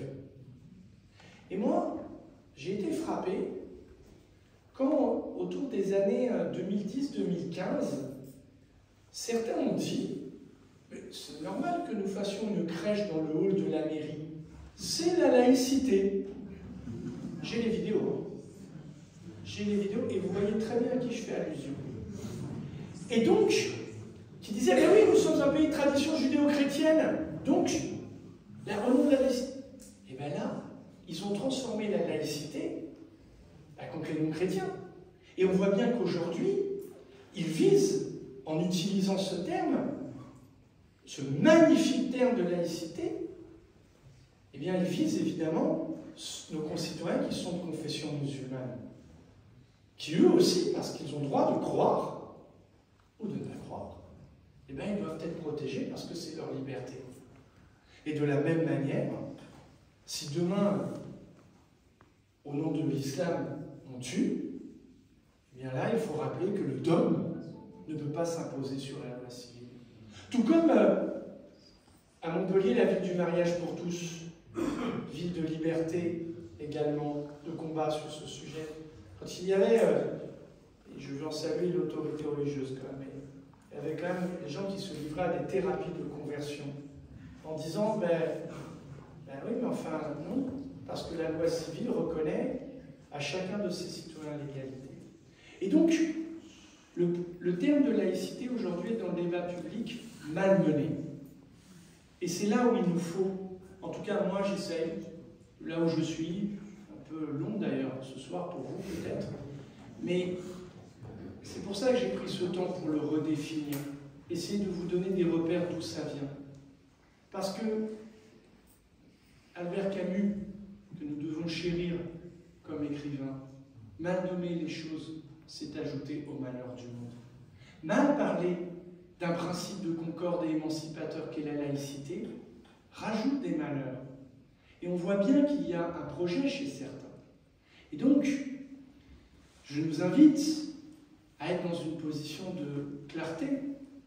Et donc, c'est ce que nous faisons en formant les agents. J'ai fait mettre sur tous les panneaux d'école, et à Montpellier, on a une école Sionatsen. Ça, c'est un coup de Georges Frêche. Bon, il y a le panneau de l'école, il y a plein d'élèves, ils ne savent pas, d'enfants de primaire, ils ne savent pas qui c'est, c'est bien normal. D'ailleurs, dans la salle, si je faisais un petit sondage, voilà. Mais, sur chaque panneau d'école, on a dit qui c'était. Et surtout, on a fait écrire « école publique laïque ». Et alors, un jour, il y a quelqu'un, vieux militant syndical, très laïque, qui me dit « Mais Michael, qu'est-ce que c'est cette histoire? L'école publique, elle est par nature laïque ». Je lui dis « Tu as raison.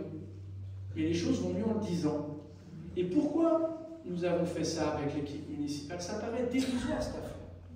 Et moi, je trouve bien qu'un petit enfant espiègle dise un jour à son papa ou à son maître ou sa maîtresse pourquoi il y a écrit école publique laïque sur le panneau.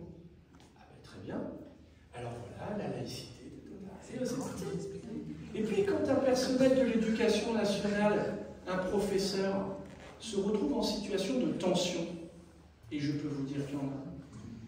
Mais il y en a. Alors vous savez, entre ceux qui pensent qu'il faudrait enseigner nos ancêtres les Gaulois et ceux qui disent qu'il ne faut pas expliquer que Darwin, bon, c'est pas simple. Aujourd'hui, être prof, c'est dur, hein. Je ne veux pas défendre le métier, mais quand même. C'est difficile. Eh bien, un professeur, il est parfois seul dans sa classe. C'est un métier très solitaire, professeur. Surtout pour les jeunes, parce qu'ils changent beaucoup d'établissements. Donc, les liens professionnels ne sont pas toujours simples. Eh bien, vous voyez, quand un professeur est en difficulté, il peut dire, attendez, c'est écrit là que l'école elle est laïque. Hein. Vous voyez, c'est utiliser la force du symbole pour réactiver, pour repositionner les choses. Je crois qu'un enjeu est très important autour de l'enseignement. Je viendrai en évoquant les mémoires de Samuel Paty et de Dominique Bernard, et la manière dont on les a honorés, nous allons les honorer dans notre ville. Et puis, ensuite, on a fait une mesure qui permet de présenter un peu l'action municipale. On a fait une charte de la laïcité. Charte de la laïcité, parce que quand on est arrivé en responsabilité, avec Milvia notamment, qui suit la vie associative et qui fait un très gros travail, ben, il y avait des locaux associatifs qui étaient des locaux publics, payés par vos impôts. Toujours trop élevés les impôts, c'est vrai, mais ça permet de faire des choses. Ces locaux associatifs étaient devenus des salles de prière. Ben, il fallait rappeler la règle. Et donc moi j'ai dit on va faire une charte de la laïcité. Et toutes les associations seront invitées à la signer. Voilà. Et alors, ça a été formidable. Bon, j'ai été critiqué, mais ça c'est en France. J'ai été critiqué. Vous voyez que j'étais d'extrême droite. Mais tout ce qui est excessif est insignifiant. Je préfère Camus à tous les autres. Et donc, on a fait ça. Et ce qui a été formidable, c'est qu'il y a plein d'associations qui nous ont demandé de pouvoir signer lors de l'Assemblée Générale la charte pour qu'on parle, pour qu'on explique le principe de laïcité. Et donc, on a procédé, vous voyez, à une remobilisation démocratique, du débat démocratique, de notre compréhension de ce projet qui est mieux. Je vais arriver à ma conclusion. Mais avant, je me dois de vous dire, je me dois de vous dire plusieurs choses. Vous vous doutez, comme chacun d'entre nous, les épreuves que nous avons affrontées, nous en tant qu'habitants de ce pays. Quand le 7 janvier, nous avons appris Charlie Hebdo, l'attentat de l'Hypercacher, et puis qu'après l'épreuve du Bataclan, et après Et puis un jour, le 16 octobre 2021, peut-être certains étaient dans la salle, je me souviendrai toute ma vie. À 18h, il pleuvait à Montpellier, c'était l'ouverture de Cinémed. Je vois un texto qui part, et j'apprends qu'un professeur a été décapité. Je cherche à comprendre. Et je me souviens prendre la parole pour ouvrir Cinémed. Ça annonçait des choses. Et je dis ce qui s'est passé. Et je me souviendrai toute ma vie de la lame de fond d'effroi qui avait frappé la salle. Et là, la mort de Samuel Paty, dont en ce moment même se tient le procès, qui rendra justice, je n'en doute pas, parce qu'il faut avoir une confiance dans nos institutions.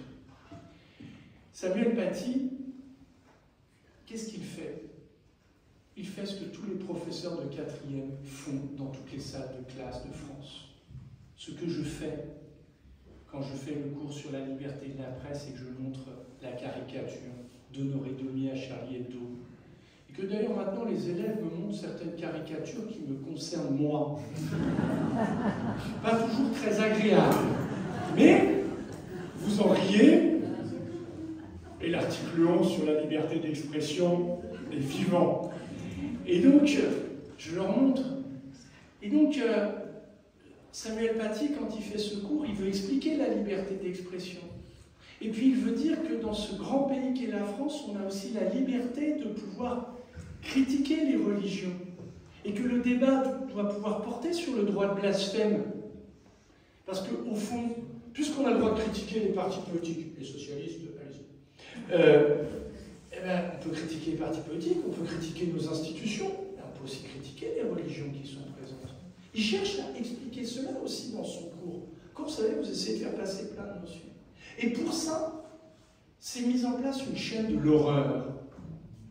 L'horreur, c'est F comme fanatisme, écrit par Voltaire dans son dictionnaire philosophique. Il dit que le fanatisme est une maladie religieuse qui se propage comme la petite vérole où des esprits forts arment des esprits faibles et les poussent à tuer. Et aujourd'hui s'ouvre le procès de Samuel Paty, et donc pas du fanatique, et donc pas de celui qui a tué, de celui qui a participé à armer l'esprit faible qui a tué. Et voyez, je suis sûr ce soir, enfin, j'espère que sur un moteur de recherche, tout le monde ira chercher le texte Fanatisme de Voltaire. Et donc, ça nous montre comment le fanatisme, c'est aussi finalement, quand tout le monde se met à baisser les yeux et à pas affronter les sujets. Parce que Samuel Paty se retrouve très seul, parce qu'il dit visiblement qu'il se sent en danger, qu'il y a des parents d'élèves qui considèrent normal de contester l'autorité d'un cours assuré par un enseignant. Et donc tout ça conduit à l'acte fanatique. Tout comme nous savons que, puisque c'est un peu documenté maintenant, tragiquement, et que finalement certains loups solitaires, c'est parce que sur des réseaux sociaux, parce que par Internet, parce que des modes d'endoctrinement autour d'une affirmation du dogme religieux, qui n'est pas la religion, là, eh bien, continue. Alors, pour moi, Samuel Paty devait être honoré par sa mémoire. Et donc moi, je suis quelqu'un de profondément optimiste. D'ailleurs, le jour où les responsables politiques ne donnent pas d'espoir, ils perdent les élections. Regardez ce qui s'est passé. On a pris la décision de dénommer une école Samuel Paty. Je profite un peu pour rendre compte de choix. Et donc, nous l'avons fait. Certains m'ont dit, oh, Michael, attention, je dis ça pas, non. C'est normal, on va le faire. Au fond, le conseil municipal a été unanime. Et c'est une très grande fierté, je veux en saluer tous les élus. Et alors, le jour où on a ouvert l'école Samuel Paty, je ne connaissais pas la directrice de l'école. Si elle était dans cette salle, elle se mettrait à rougir. Et je fais un discours, forcément long. Le ministre de l'Éducation est là, en honneur. Et la directrice parle. Et la directrice de l'école, que je ne connaissais pas, dit la chose suivante. Quoi de plus normal que de donner le nom d'un professeur à une école? Quelle plus grande responsabilité que la nôtre que de faire vivre le principe de laïcité? Je vous raconte ce témoignage-là parce qu'il montre qu'il faut continuer à avoir confiance. Voyez, les gens sur le terrain, ils défendent le principe de laïcité. Et plus nous les soutiendrons les uns les autres, plus ils seront forts. Le 9 décembre, mesdames et messieurs, je vous inviterai tous, en présence de son ami intime, à l'inauguration du Parvis, Dominique Bernard. Je le ferai le 9 décembre. Le 9 décembre, jour anniversaire de la loi de séparation des églises et de l'État. Je le ferai le 9 décembre parce que celui qui a tué Dominique Bernard, c'est une autre histoire, il s'est interposé pour protéger les enfants. Et celui qui l'a tué a dit « Je veux tuer quelqu'un qui parle de la laïcité ». Et il a été celui-là. J'ai rencontré sa veuve dans mon bureau et elle m'a dit « Monsieur le maire, tenez-nous ». En fait, on doit tous tenir. Et donc le 9 décembre, nous nous rendrons hommage. Et pourquoi? Parce que les uns et les autres, à partir de là, nous pourrons parler en ayant une conversation de l'honnête homme pour expliquer comment on vit ensemble. Et nous allons le faire. Et cher Michael, et ce sera là ma conclusion, Georges Frêche a ouvert il y a 25 ans l'Institut Maïmonide sur Montpellier, ville de tolérance. Mais si Montpellier est une ville qui affirme haut et fort le principe de laïcité, elle est profondément fidèle à sa tradition de tolérance. C'est un immense honneur d'être le maire où il existe des temples protestants, des églises du culte catholique, des pagodes bouddhistes, des mosquées, Averroès, pour ne citer qu'elle, El-Nour, dans notre ville, des synagogues, des lieux qui permettent à chacun de vivre sa foi. Et c'est une ville extraordinaire parce que, par sa vitalité culturelle, intellectuelle, par les apports des uns et des autres. Être montpelliérain, c'est pas être là depuis des générations. C'est sentir qu'on se sent bien dans cette ville et qu'on a envie de participer à son projet, vivant dans le respect, dans l'espace public, l'espace commun. Eh bien, nous arrivons à être le symbole de cette tolérance. Je vous quitterai dans quelques instants parce que je vais aller accueillir les étudiants étrangers qui vont passer 4, 5 ans, 3 ans dans notre ville. Et donc, si nous posons le principe de laïcité en permanence, enfin pas en permanence, pas de manière redondante, mais si nous l'affirmons, eh bien nous nous inscrivons dans cette grande tradition de tolérance. Parce que ce qui travaille notre pays aujourd'hui, c'est des forces qui cherchent le repli identitaire, le repli communautaire, le repli, et qui cherchent à opposer les uns aux autres. Vous savez, ces mots, nous et eux et nous, les autres, non, nous devons être très attentifs à cela. Et c'est une grande responsabilité que d'être garant de la paix civile. Et c'est la tolérance qui nous y conduit. Le respect de l'autre dans ce qu'il est, à condition qu'il n'impose pas sa vue. Et qu'en matière religieuse, il peut y avoir des discussions sur la création, appartiennent à chacun, mais dans le respect. Et donc nous avons besoin pour ça de la laïcité.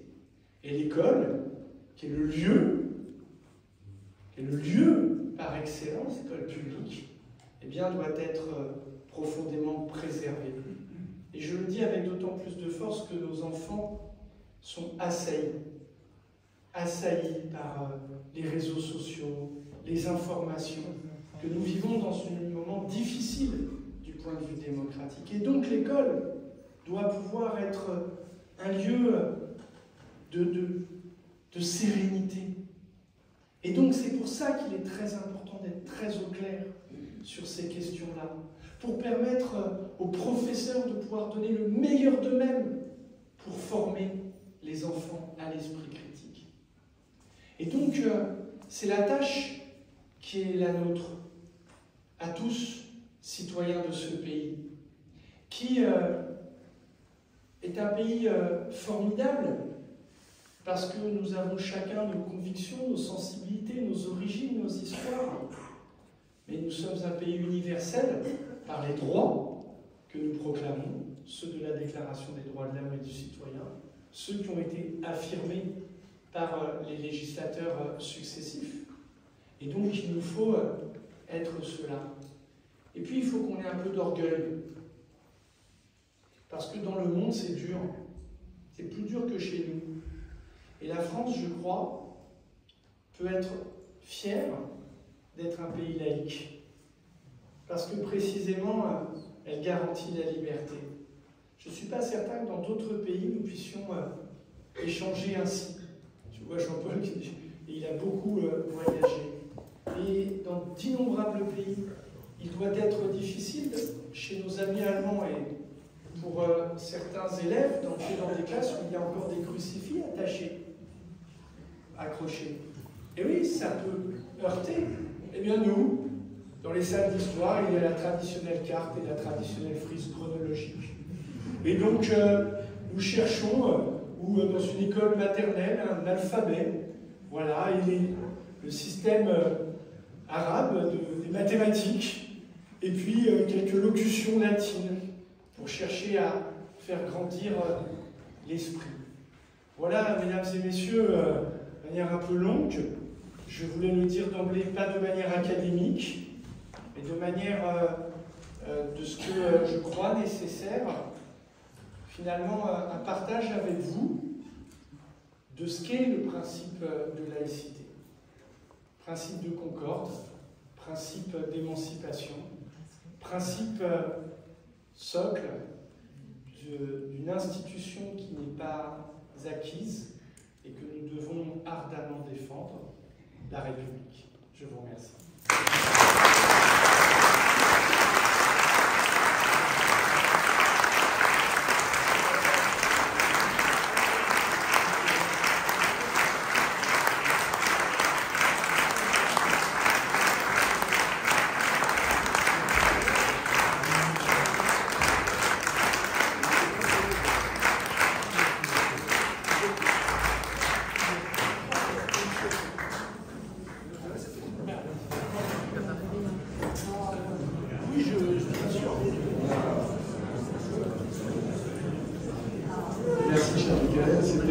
C'était brillant, on sent la passion de l'enseignant, du pédagogue, liberté, égalité, fraternité, on devrait rajouter désormais peut-être aussi laïcité. Alors je sais que par tes fonctions, ton emploi du temps est précieux, on te remercie à nouveau de nous avoir fait l'honneur et l'amitié d'ouvrir la saison du quart de siècle de Maïmonide du guidant abrahamique médiéval. Et on va tout de suite passer la parole à l'assistance qui, je n'en doute point, aura quelques questions. Je vois les photos se lever. Merci. Il y a Raïm qui vient du Nord, tu sais, Raïm Musican, au centre à droite. Je me demandais s'il pouvait te demander s'il pouvait faire une émission de sur la caméra. Il n'a pas fait.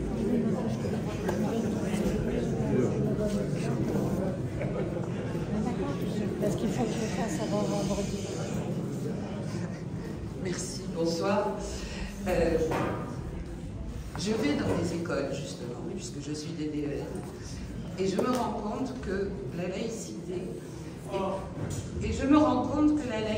est enseignée plus de la façon de la coexistence, c'est-à-dire du multiculturalisme, ce à quoi la société a tendance à arriver. C'est pour ça que je me demande s'il ne faudrait pas former plus les professeurs des écoles à la laïcité.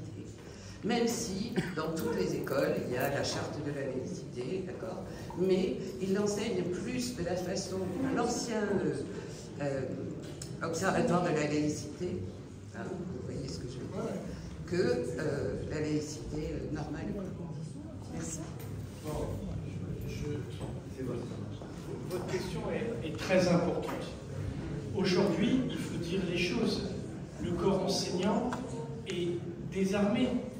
Je le dis parce qu'il n'est pas formé. Je ne sais pas si ça a été capté, cet enregistrement, si ça peut aider mes collègues, mais je crois que on a cru que ce principe de laïcité était une évidence. Et donc la société s'est un peu démobilisée sur ce sujet. Elle n'a pas eu le courage d'aller affronter les questions. Je faisais référence à la loi de 2004. Et donc, moi, je pose comme exigence, par exemple, aux fonctionnaires de la mairie, quand on les recrute, ils sont agents du service public, quand on fait un entretien oral, voilà, embauche, on questionne sur la laïcité, pour dire que quand vous serez agent du service public, vous devez en être garant, le principe de neutralité. Et donc les professeurs, pour ça que je m'oppose à la réforme du CAPES qui était annoncée, parce que je pense qu'on doit vraiment consacrer du temps pour qu'ils puissent bien s'approprier, parce que voilà, tout ça est quand même compliqué, il ne faut pas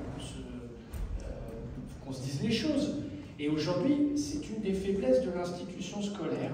Et je crois que même si dans l'Académie de Montpellier, sous l'impulsion de Madame la rectrice Sophie Béjean, il y a Thierry Duclerc, qui est inspecteur général, qui anime ce qu'on appelle le pôle valeur, et qui forme là, mais il faut qu'on fasse plus. En tout cas, c'est un enjeu. C'est un enjeu parce que sinon, qu'est-ce qui va se passer? Il y a aussi des professeurs qui, on a fait référence à Tal tout à l'heure, il y a des professeurs qui vont plus oser. Vous savez, le premier recul de la laïcité, c'est de se dire, bah, au fond, cette partie qui est au programme, je vais la faire vite parce que je ne vais pas trop m'embêter. Et donc, il faut qu'on aide les professeurs, parce que s'ils commencent eux à reculer, c'est difficile. Comme à Montpellier, nous avons accueilli le Comité national d'action laïque, qui, en l'hôtel de ville, ce qui était apparu, c'était ça. Il y avait des professeurs qui étaient dans des situations de renoncement. Je ne sais pas si vous vous souvenez, il y avait une professeure de lettres, un texte sur le nu. Heureusement que la littérature a suffisamment traité ça, et heureusement qu'on confronte les élèves à ces sujets. Le nu, c'est au musée Fabre, enfin, c'est partout. Voilà, c'est à Montpellier, la statuaire, on y prend plus garde, on est habitué, nous, mais quand même. Et donc, il y a une professeure qui, ça a été médiatisé, s'était sentie intimidée, en difficulté. Heureusement que ça avait été médiatisé, parce que ça révèle parfois beaucoup. La question des professeurs d'histoire-géographie sur l'enseignement autour des caricatures s'est posée. Bon, et bien, il faut former. Donc moi, je plaide pour deux choses. Trois. Dans la formation initiale, il faut montrer des cas, il faut amener des professionnels, il faut travailler là-dessus. Et ça, on nomme M. Duclerc, il fera ça très bien. Voilà. Deux, quand il y a l'oral de recrutement, il faut questionner, parce qu'il faut être sûr que les fonctionnaires de la République agissent en fonctionnaires de l'État. Et là-dessus, je suis un peu inquiet, je ne suis pas sûr qu'on pose toujours la question. Il faut quand même rappeler que les fonctionnaires, ils ont la sécurité de l'emploi, justement, pour être garant de l'impartialité et de la neutralité. Trois, il y a une chose aussi que je propose, que j'ai proposé aux différents ministres de l'Éducation qui sont venus, c'est que quand une hiérarchie ne soutient pas les enseignants, elle doit être sanctionnée. Je le dis tel quel. Elle doit être sanctionnée. Ce n'est pas à l'enseignant de se retrouver en difficulté. Parce que le nombre de fois où les choses remontent, et donc ça renvoie à la responsabilité du cadre, le chef d'établissement, l'inspection, etc. Mais il y a un moment, il faut avoir des postures professionnelles. Aujourd'hui, les choses ont bougé, heureusement, parce que des décisions dures ont été prises, mais on sait qu'on est dans une course de fond sur ces sujets. Donc, voilà, et j'aimerais que, comment elle s'appelle la nouvelle ministre, Mme Jantet,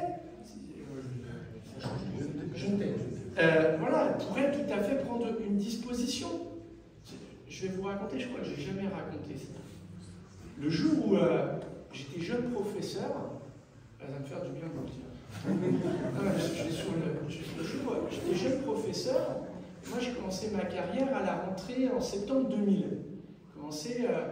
et en Seine-Saint-Denis, sur la ligne de front, 9-3, on en voit. En 2001, je fais ma rentrée dans un collège, dans 2 collèges, un à Aulnay-sous-Bois et un au Blanc-Ménil. Voilà, j'étais jeune, évidemment. Et se produit le 11 septembre. Et je vais voir la principale et je dis, est-ce que je peux prendre du temps pour parler avec les élèves? Non, ils ne voulaient pas. Mais ça, je l'ai vécu, plein de collègues l'ont vécu. Et ça, quand vous laissez, et moi je veux le dire ça, si vous laissez les enfants dans l'ignorance, ben ils vont chercher l'info ailleurs. Par contre, les enfants, vous voyez, quand on fait le cours sur les caricatures, moi je fais Honoré Daumier, Charlie Hebdo, alors je monte, je vous ai un peu raconté. Quand vous faites le cours, ils sont géniaux les enfants. Ils disent ah mais ça se fait pas de dire ça. Bah t'as qu'à pas l'acheter le journal. Mais au fond c'est la liberté. Mais enfin en Corée du Nord tu crois que c'est ça la Corée du Nord c'est ils parlent les enfants. Ils parlent. Les enfants vous savez. Enfin c'est beau un enfant. C'est intelligent. C'est le bon sens. Enfin c'est magique un enfant. Et donc par contre l'enfant il peut être mis en danger si les adultes ne sont pas à la hauteur. Et il y a tellement de bazar à l'extérieur, il y a parfois tellement de fragilité. Et ben, voilà. Donc, d'où l'importance que quand il y a un événement, vous voyez quand les ministres ont dit qu'il faut faire des hommages à Samuel Paty, un article du Monde qui était, j'étais interviewé, c'est pour ça que je le connais, disait les choses. On délègue souvent aux profs d'histoire géo, parce que les collègues, il ne faut pas leur jeter bien, ils disent on ne sait pas trop faire. Mais là, il faut qu'on les forme. Il faut qu'on les aide, parce qu'il n'y a rien de pire qu'un professeur qui, sur ces sujets, est en difficulté. Voilà, je vous réponds, et je partage le point de vue. Ah oui, je veux dire ça. Moi, je ne dis pas que la France est une société multiculturelle. Je le dis, la France n'est pas une société multiculturelle. Parce que si on dit qu'elle est multiculturelle aujourd'hui, elle était déjà hier. Et elle était encore plus hier. D'ailleurs, le maire de Montpellier doit faire attention à la langue d'oche. Le maire de Montpellier doit être très attentif à tout un tas de sujets de cette nature. La France, finalement, elle est multiculturelle depuis toujours, si on prend ça. Non, la France, elle est diverse de ses 68 millions d'habitants. Mais elle est universelle dans les principes qui la fondent. La force de ce pays, c'est qu'il ne se définit pas par le sang, il se définit par le sol, il se définit par une communauté de valeurs qui fonde notre pays.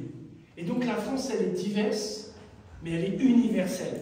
Elle est cette maxime de Lamartine que malheureusement, dans des circonstances tragiques, j'ai citée, je suis de la couleur de celui qu'on persécute. C'est-à-dire que si quelqu'un, parce qu'il est de couleur noire, jaune, vert, là, ben c'est mon problème, parce que c'est l'article 1 qui est remis en cause. Si demain, on vient profaner une sépulture musulmane, tous, nous devons nous dresser. Si demain, une nouvelle fois, une synagogue est menacée, tous nous devons nous lever, parce que c'est agir en français. Et si on dit c'est multiculturel, ça veut donc dire qu'on va commencer à négocier les principes fondamentaux. Et donc je dis, Camus, mal nommer les choses, c'est ajouter au malheur du monde. Par contre, la France, elle est riche de sa diversité, de ses cuisines, de ses accents, de ses parcours, de gens qui viennent d'ailleurs, de sa géographie. Montpellier, c'est une ville, alors je ne sais plus où elle est, je crois qu'elle est au centre du monde. Elle est au nord de la Méditerranée, au sud de la France. Non, je suis maire de Montpellier, un peu chauvin. Mais elle est riche de ça. Elle est riche de ça. C'est extraordinaire. Voyez, regardez qui a eu le prix Renaudot et le prix Goncourt. Qui sont les plus beaux défenseurs de la langue française?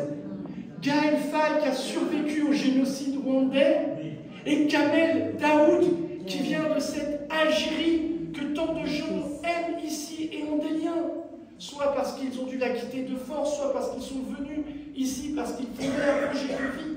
Mais ça, c'est la France. Et ça, c'est extraordinaire. Alors moi, quand j'entends le terme de multiculturel, je dis attention. Non, j'ai déjà compris, pas vous. Non, et je pense que vraiment nous devons défendre notre universalisme. Enfin, c'est génial quand même. C'est extraordinaire ça. Voilà. Par contre, voilà, la France, c'est pas une histoire de couleur de peau, de religion, d'origine thrace. Non. Moi, quand mes élèves parfois me disent monsieur, vous êtes chrétien, je dis mais non, d'où tu connais ça? C'est même pas vrai, peu importe d'ailleurs. Voilà, donc je pense qu'il faut être très attentif à ça. Moi, je fais attention qu'il y ait de la diversité, qu'il y ait différents. Mais si on commence à dire la France est multiculturelle, je pense que les gens qui parlent comme ça, ils ont des bonnes intentions. Mais je pense qu'il faut qu'on fasse attention à l'usage des mots. Et je crois qu'on gagnera plus en disant mais la France, elle est riche de sa diversité.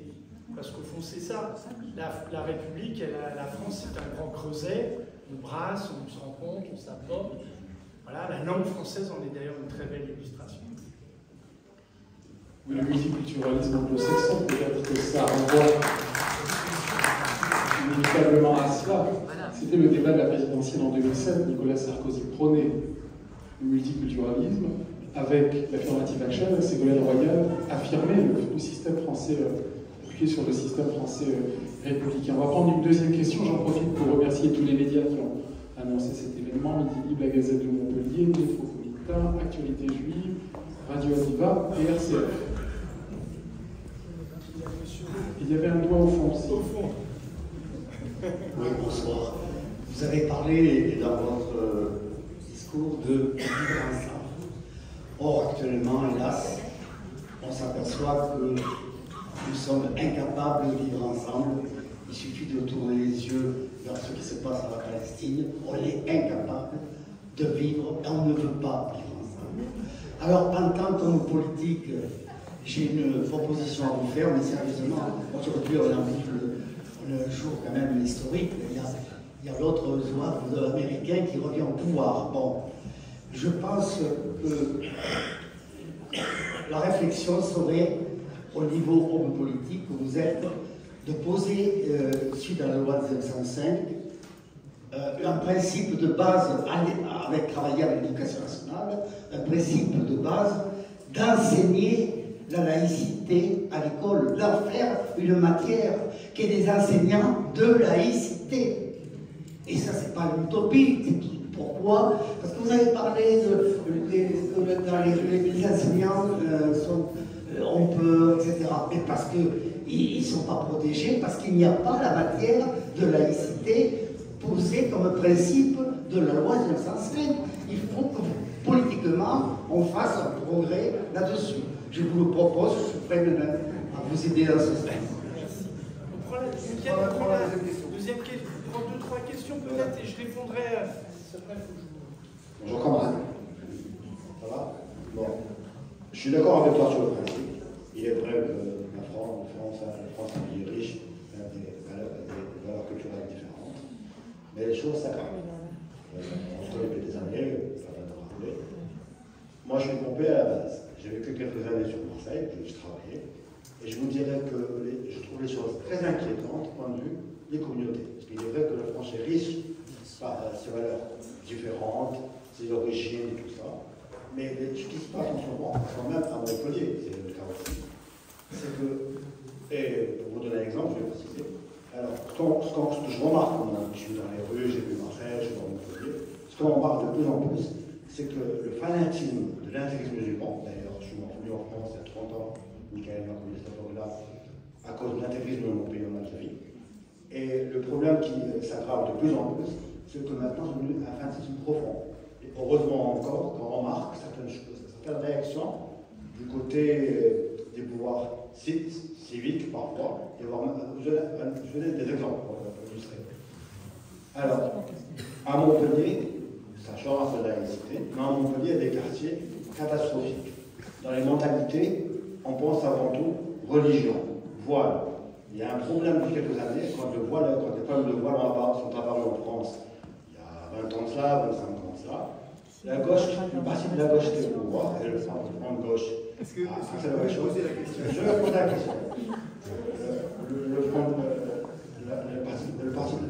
La question que je vais vous poser, je suis d'accord avec toi, comme quoi, c'est un pays très ouvert aux autres, mais il y a un problème de fond qui se passe par rapport à l'intégrisme, que ce soit dans les quartiers, dans les cités et dans les écoles. Et le plus grand problème de l'école, c'est que les enseignants ne sont pas formés. Je suis d'accord avec toi. On a donné des postes d'enseignants alors qu'on ne fait pas la pédagogie. On va avoir la pédagogie des profs, on va avoir la pédagogie des profs pour avoir le calme. Merci. Merci. C'est bon? Alors, je peux poser la question. Ah oui, bien sûr.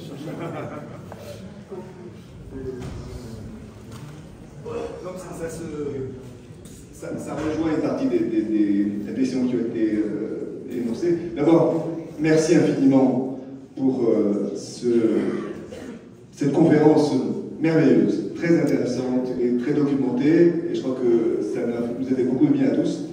Je voudrais revenir sur ce point de la laïcité qu'on cherche à définir. Dans les années 2010-2015 est apparue une nouvelle notion, une dichotomie entre ce qu'on a appelé la laïcité fermée et la laïcité ouverte. Je ne sais pas, vous vous souvenez à l'époque, entre Manuel Valls et comment il s'appelle, Jean-Luc Bianco, la laïcité fermée, et le terme n'est pas neutre, hein. Quand on dit laïcité fermée, ça veut dire plutôt effectivement une chose négative. C'était la laïcité au sens de Valls où effectivement il fallait une stricte neutralité religieuse, alors que la laïcité ouverte, et c'était la laïcité fermée, c'était défendu par Elisabeth Badinter. La laïcité ouverte, ce serait celle qui n'a pas besoin de gommer toutes les différences, on fait confiance à l'individu. Il ne faut pas surtout en faire un outil anti-religieux et bien sûr un outil anti-musulman. Donc il y avait ce débat-là, qui continue d'ailleurs de vrai, et cette ambiguïté-là, j'aimerais bien que tu nous en dises un mot, que tu la dénonces, ta position. Sur les trois questions. D'abord, la première, sur un enseignement. D'abord, tous les enseignants, ils doivent pouvoir. Non mais, il faut recréer des conditions dans ce pays pour que tous les enseignants soient en capacité. Parce que finalement, leurs cours font vivre le principe de laïcité. Il faut créer la matière. Alors, il faut vivre. Ensuite, deuxième point, il faut bouger les programmes. Parce que aujourd'hui, la loi de 1905, elle est à la fin du programme de quatrième et à la fin du programme de première. Et donc, résultat, en général, ça passe à la trappe pour différentes raisons. Et donc là, comme l'affaire Dreyfus d'ailleurs. Donc, voilà, je pense que le sujet de formation, je voudrais réagir un petit peu. C'est vrai qu'aujourd'hui, il y a, je n'emploierai pas le terme de fanatisme, parce que le fanatisme, c'est celui qui va, quand même. On voit qu'il y a des sujets, notre société traverse, les forces de repli travaillent en profondeur. C'est clair, il ne faut pas qu'on... Non, ce qui s'est passé aux États-Unis, c'est pas... ça nous travaille aussi, hein. Le repli, il est là. On a, des fois, les gens disent on est en régression. Par certains aspects, oui. Moi, je pense et je crois, et en tout cas comme maire, que mon devoir, et cette conférence en est une illustration, c'est de faire vivre le principe de fraternité. Une discussion ouverte, des échanges, voilà, qui se poursuivront peut-être après. Voilà, d'être capable d'être ensemble. Il faut défendre ça. La fraternité, elle n'est pas une évidence. L'humanité a plus souvent été en guerre qu'en paix. Je dis ça devant mon ami Kurt, que je salue, qui a tant fait pour l'amitié franco-allemande. Il a fallu tant de courage pour trouver le chemin de la paix. Aujourd'hui, moi je dis des fois dans la querelle tellement qui nous déchire du Proche-Orient, qui nous déchire. Je dis, mais vous savez, nous, on a connu ça, hein. Pendant 3 générations, on s'est fait la guerre avec les Allemands. Et aujourd'hui, on se définit comme des amis, comme des frères. Ben, c'est un exemple qui doit agir comme un modèle. La paix, c'est jamais l'évidence. Aujourd'hui, moi, j'ai jamais connu la guerre, jamais entendu une balle, jamais vu un char, jamais. Mais je sais que c'est assez unique dans l'histoire de l'humanité sur le sol de France. Hein. Et donc, il faut défendre ça. Et défendre l'aspiration à un projet fraternel. Il y a des forces politiques qui défendent un projet culturel, un projet identitaire. Elles peuvent être religieuses, elles sont politiques, elles travaillent, donc il faut porter ça. Alors je vais peut-être vous allez dire, il fait sa table. Vous savez, moi j'ai un objet dont je suis très fier, très fier. C'est les Montpelliérains et les Montpelliéraines qui m'en ont parlé. Sur la place de la Comédie, vous savez, j'ai promis qu'on planterait des arbres, parce qu'on en plante 50 000 en 6 ans. Et donc, j'étais tout fier quand les enfants plantaient les arbres sur la place de la Comédie pour annoncer tout ça. Et alors, je me suis dit, vous savez, après, je vous raconte un peu ce que c'est la vie de la mer, je marche dans la rue et je me dis, de quoi vont me parler les gens? Et là, les gens, ils m'arrêtaient. Mais c'est super. Les arbres? Non, le banc. Et le banc, je vois ma belle-mère qui a 4 ans qui dit, mais Michael, c'est génial ton banc. Je vais au club de l'âge d'or, mais c'est génial le banc. Je drague.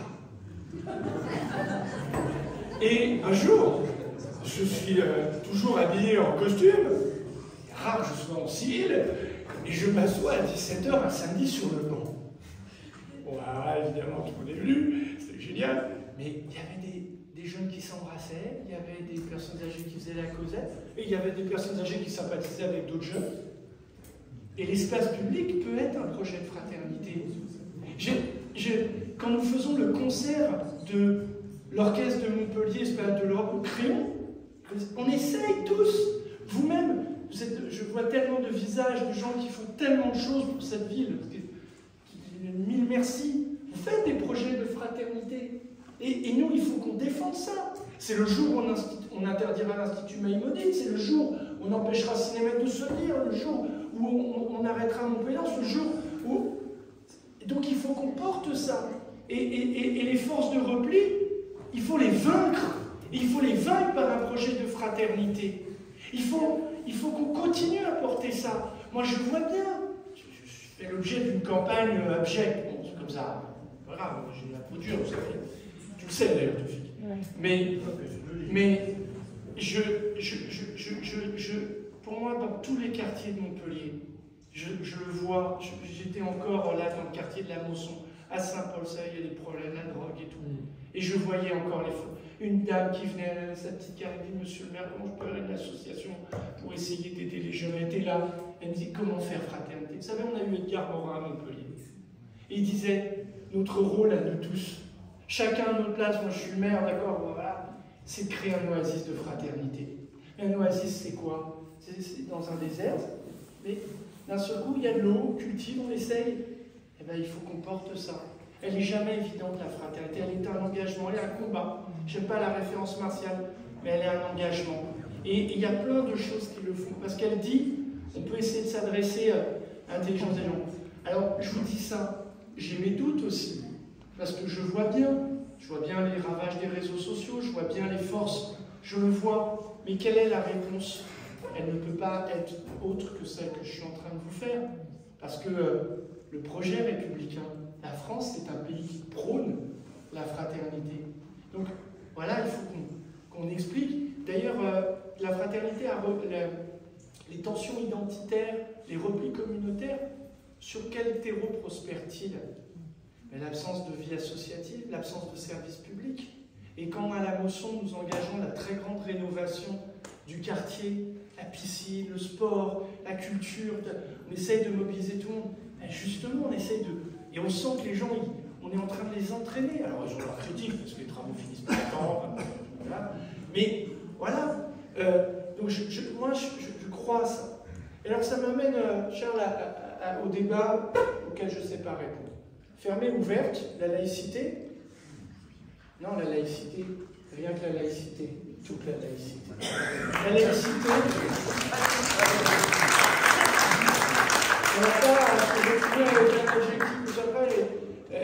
Elle est ouverte mais pas trop, fermée mais un peu. Non, la laïcité, toute la laïcité, rien que la laïcité.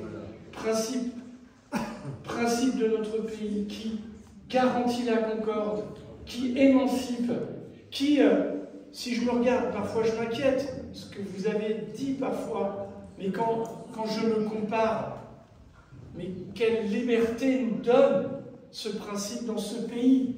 Pensez à mon erreur tout à l'heure, entre 6 juillet et 6 janvier, quand nous souffrirons en voyant Donald Trump prêter serment sur la Bible. Mais ça aurait été Kamala Harris, ça aurait été la même chose. Nous aurions souffert. Nous serions dit, mais comment comme Français? Non, c'est pas nous ça. Et au fond, il y a plein de gens dans le monde. Henri Pénard-Ruiz, qui si un jour vient, alors là, libère toute la journée. il dit cela, il dit de manière très forte, vous savez, les Français en doutent beaucoup de nous-mêmes. Mais en fait, quand on va ailleurs, on reprend confiance en nous. Parce que dans les autres pays du monde, ils savent, la laïcité n'est pas une spécificité française. C'est nous qui parlons comme ça, les Français. La laïcité, il y a plein de gens qui en rêvent, qui l'aiment. Tu parlais de l'Algérie, cher Toufik. Évidemment, on sait bien que les événements qui, dans les années 90, ont été très douloureux à ce moment-là. Et souvent, on a beaucoup de discussions avec des gens qui ont vécu, qui disent, mais Kamel Daoud, d'ailleurs, le dit, combien la laïcité est une chance. Donc moi, tu vois, ouverte, fermée, non. Par contre, ce que je veux pas, c'est pour ça que moi je dis il faut être clair.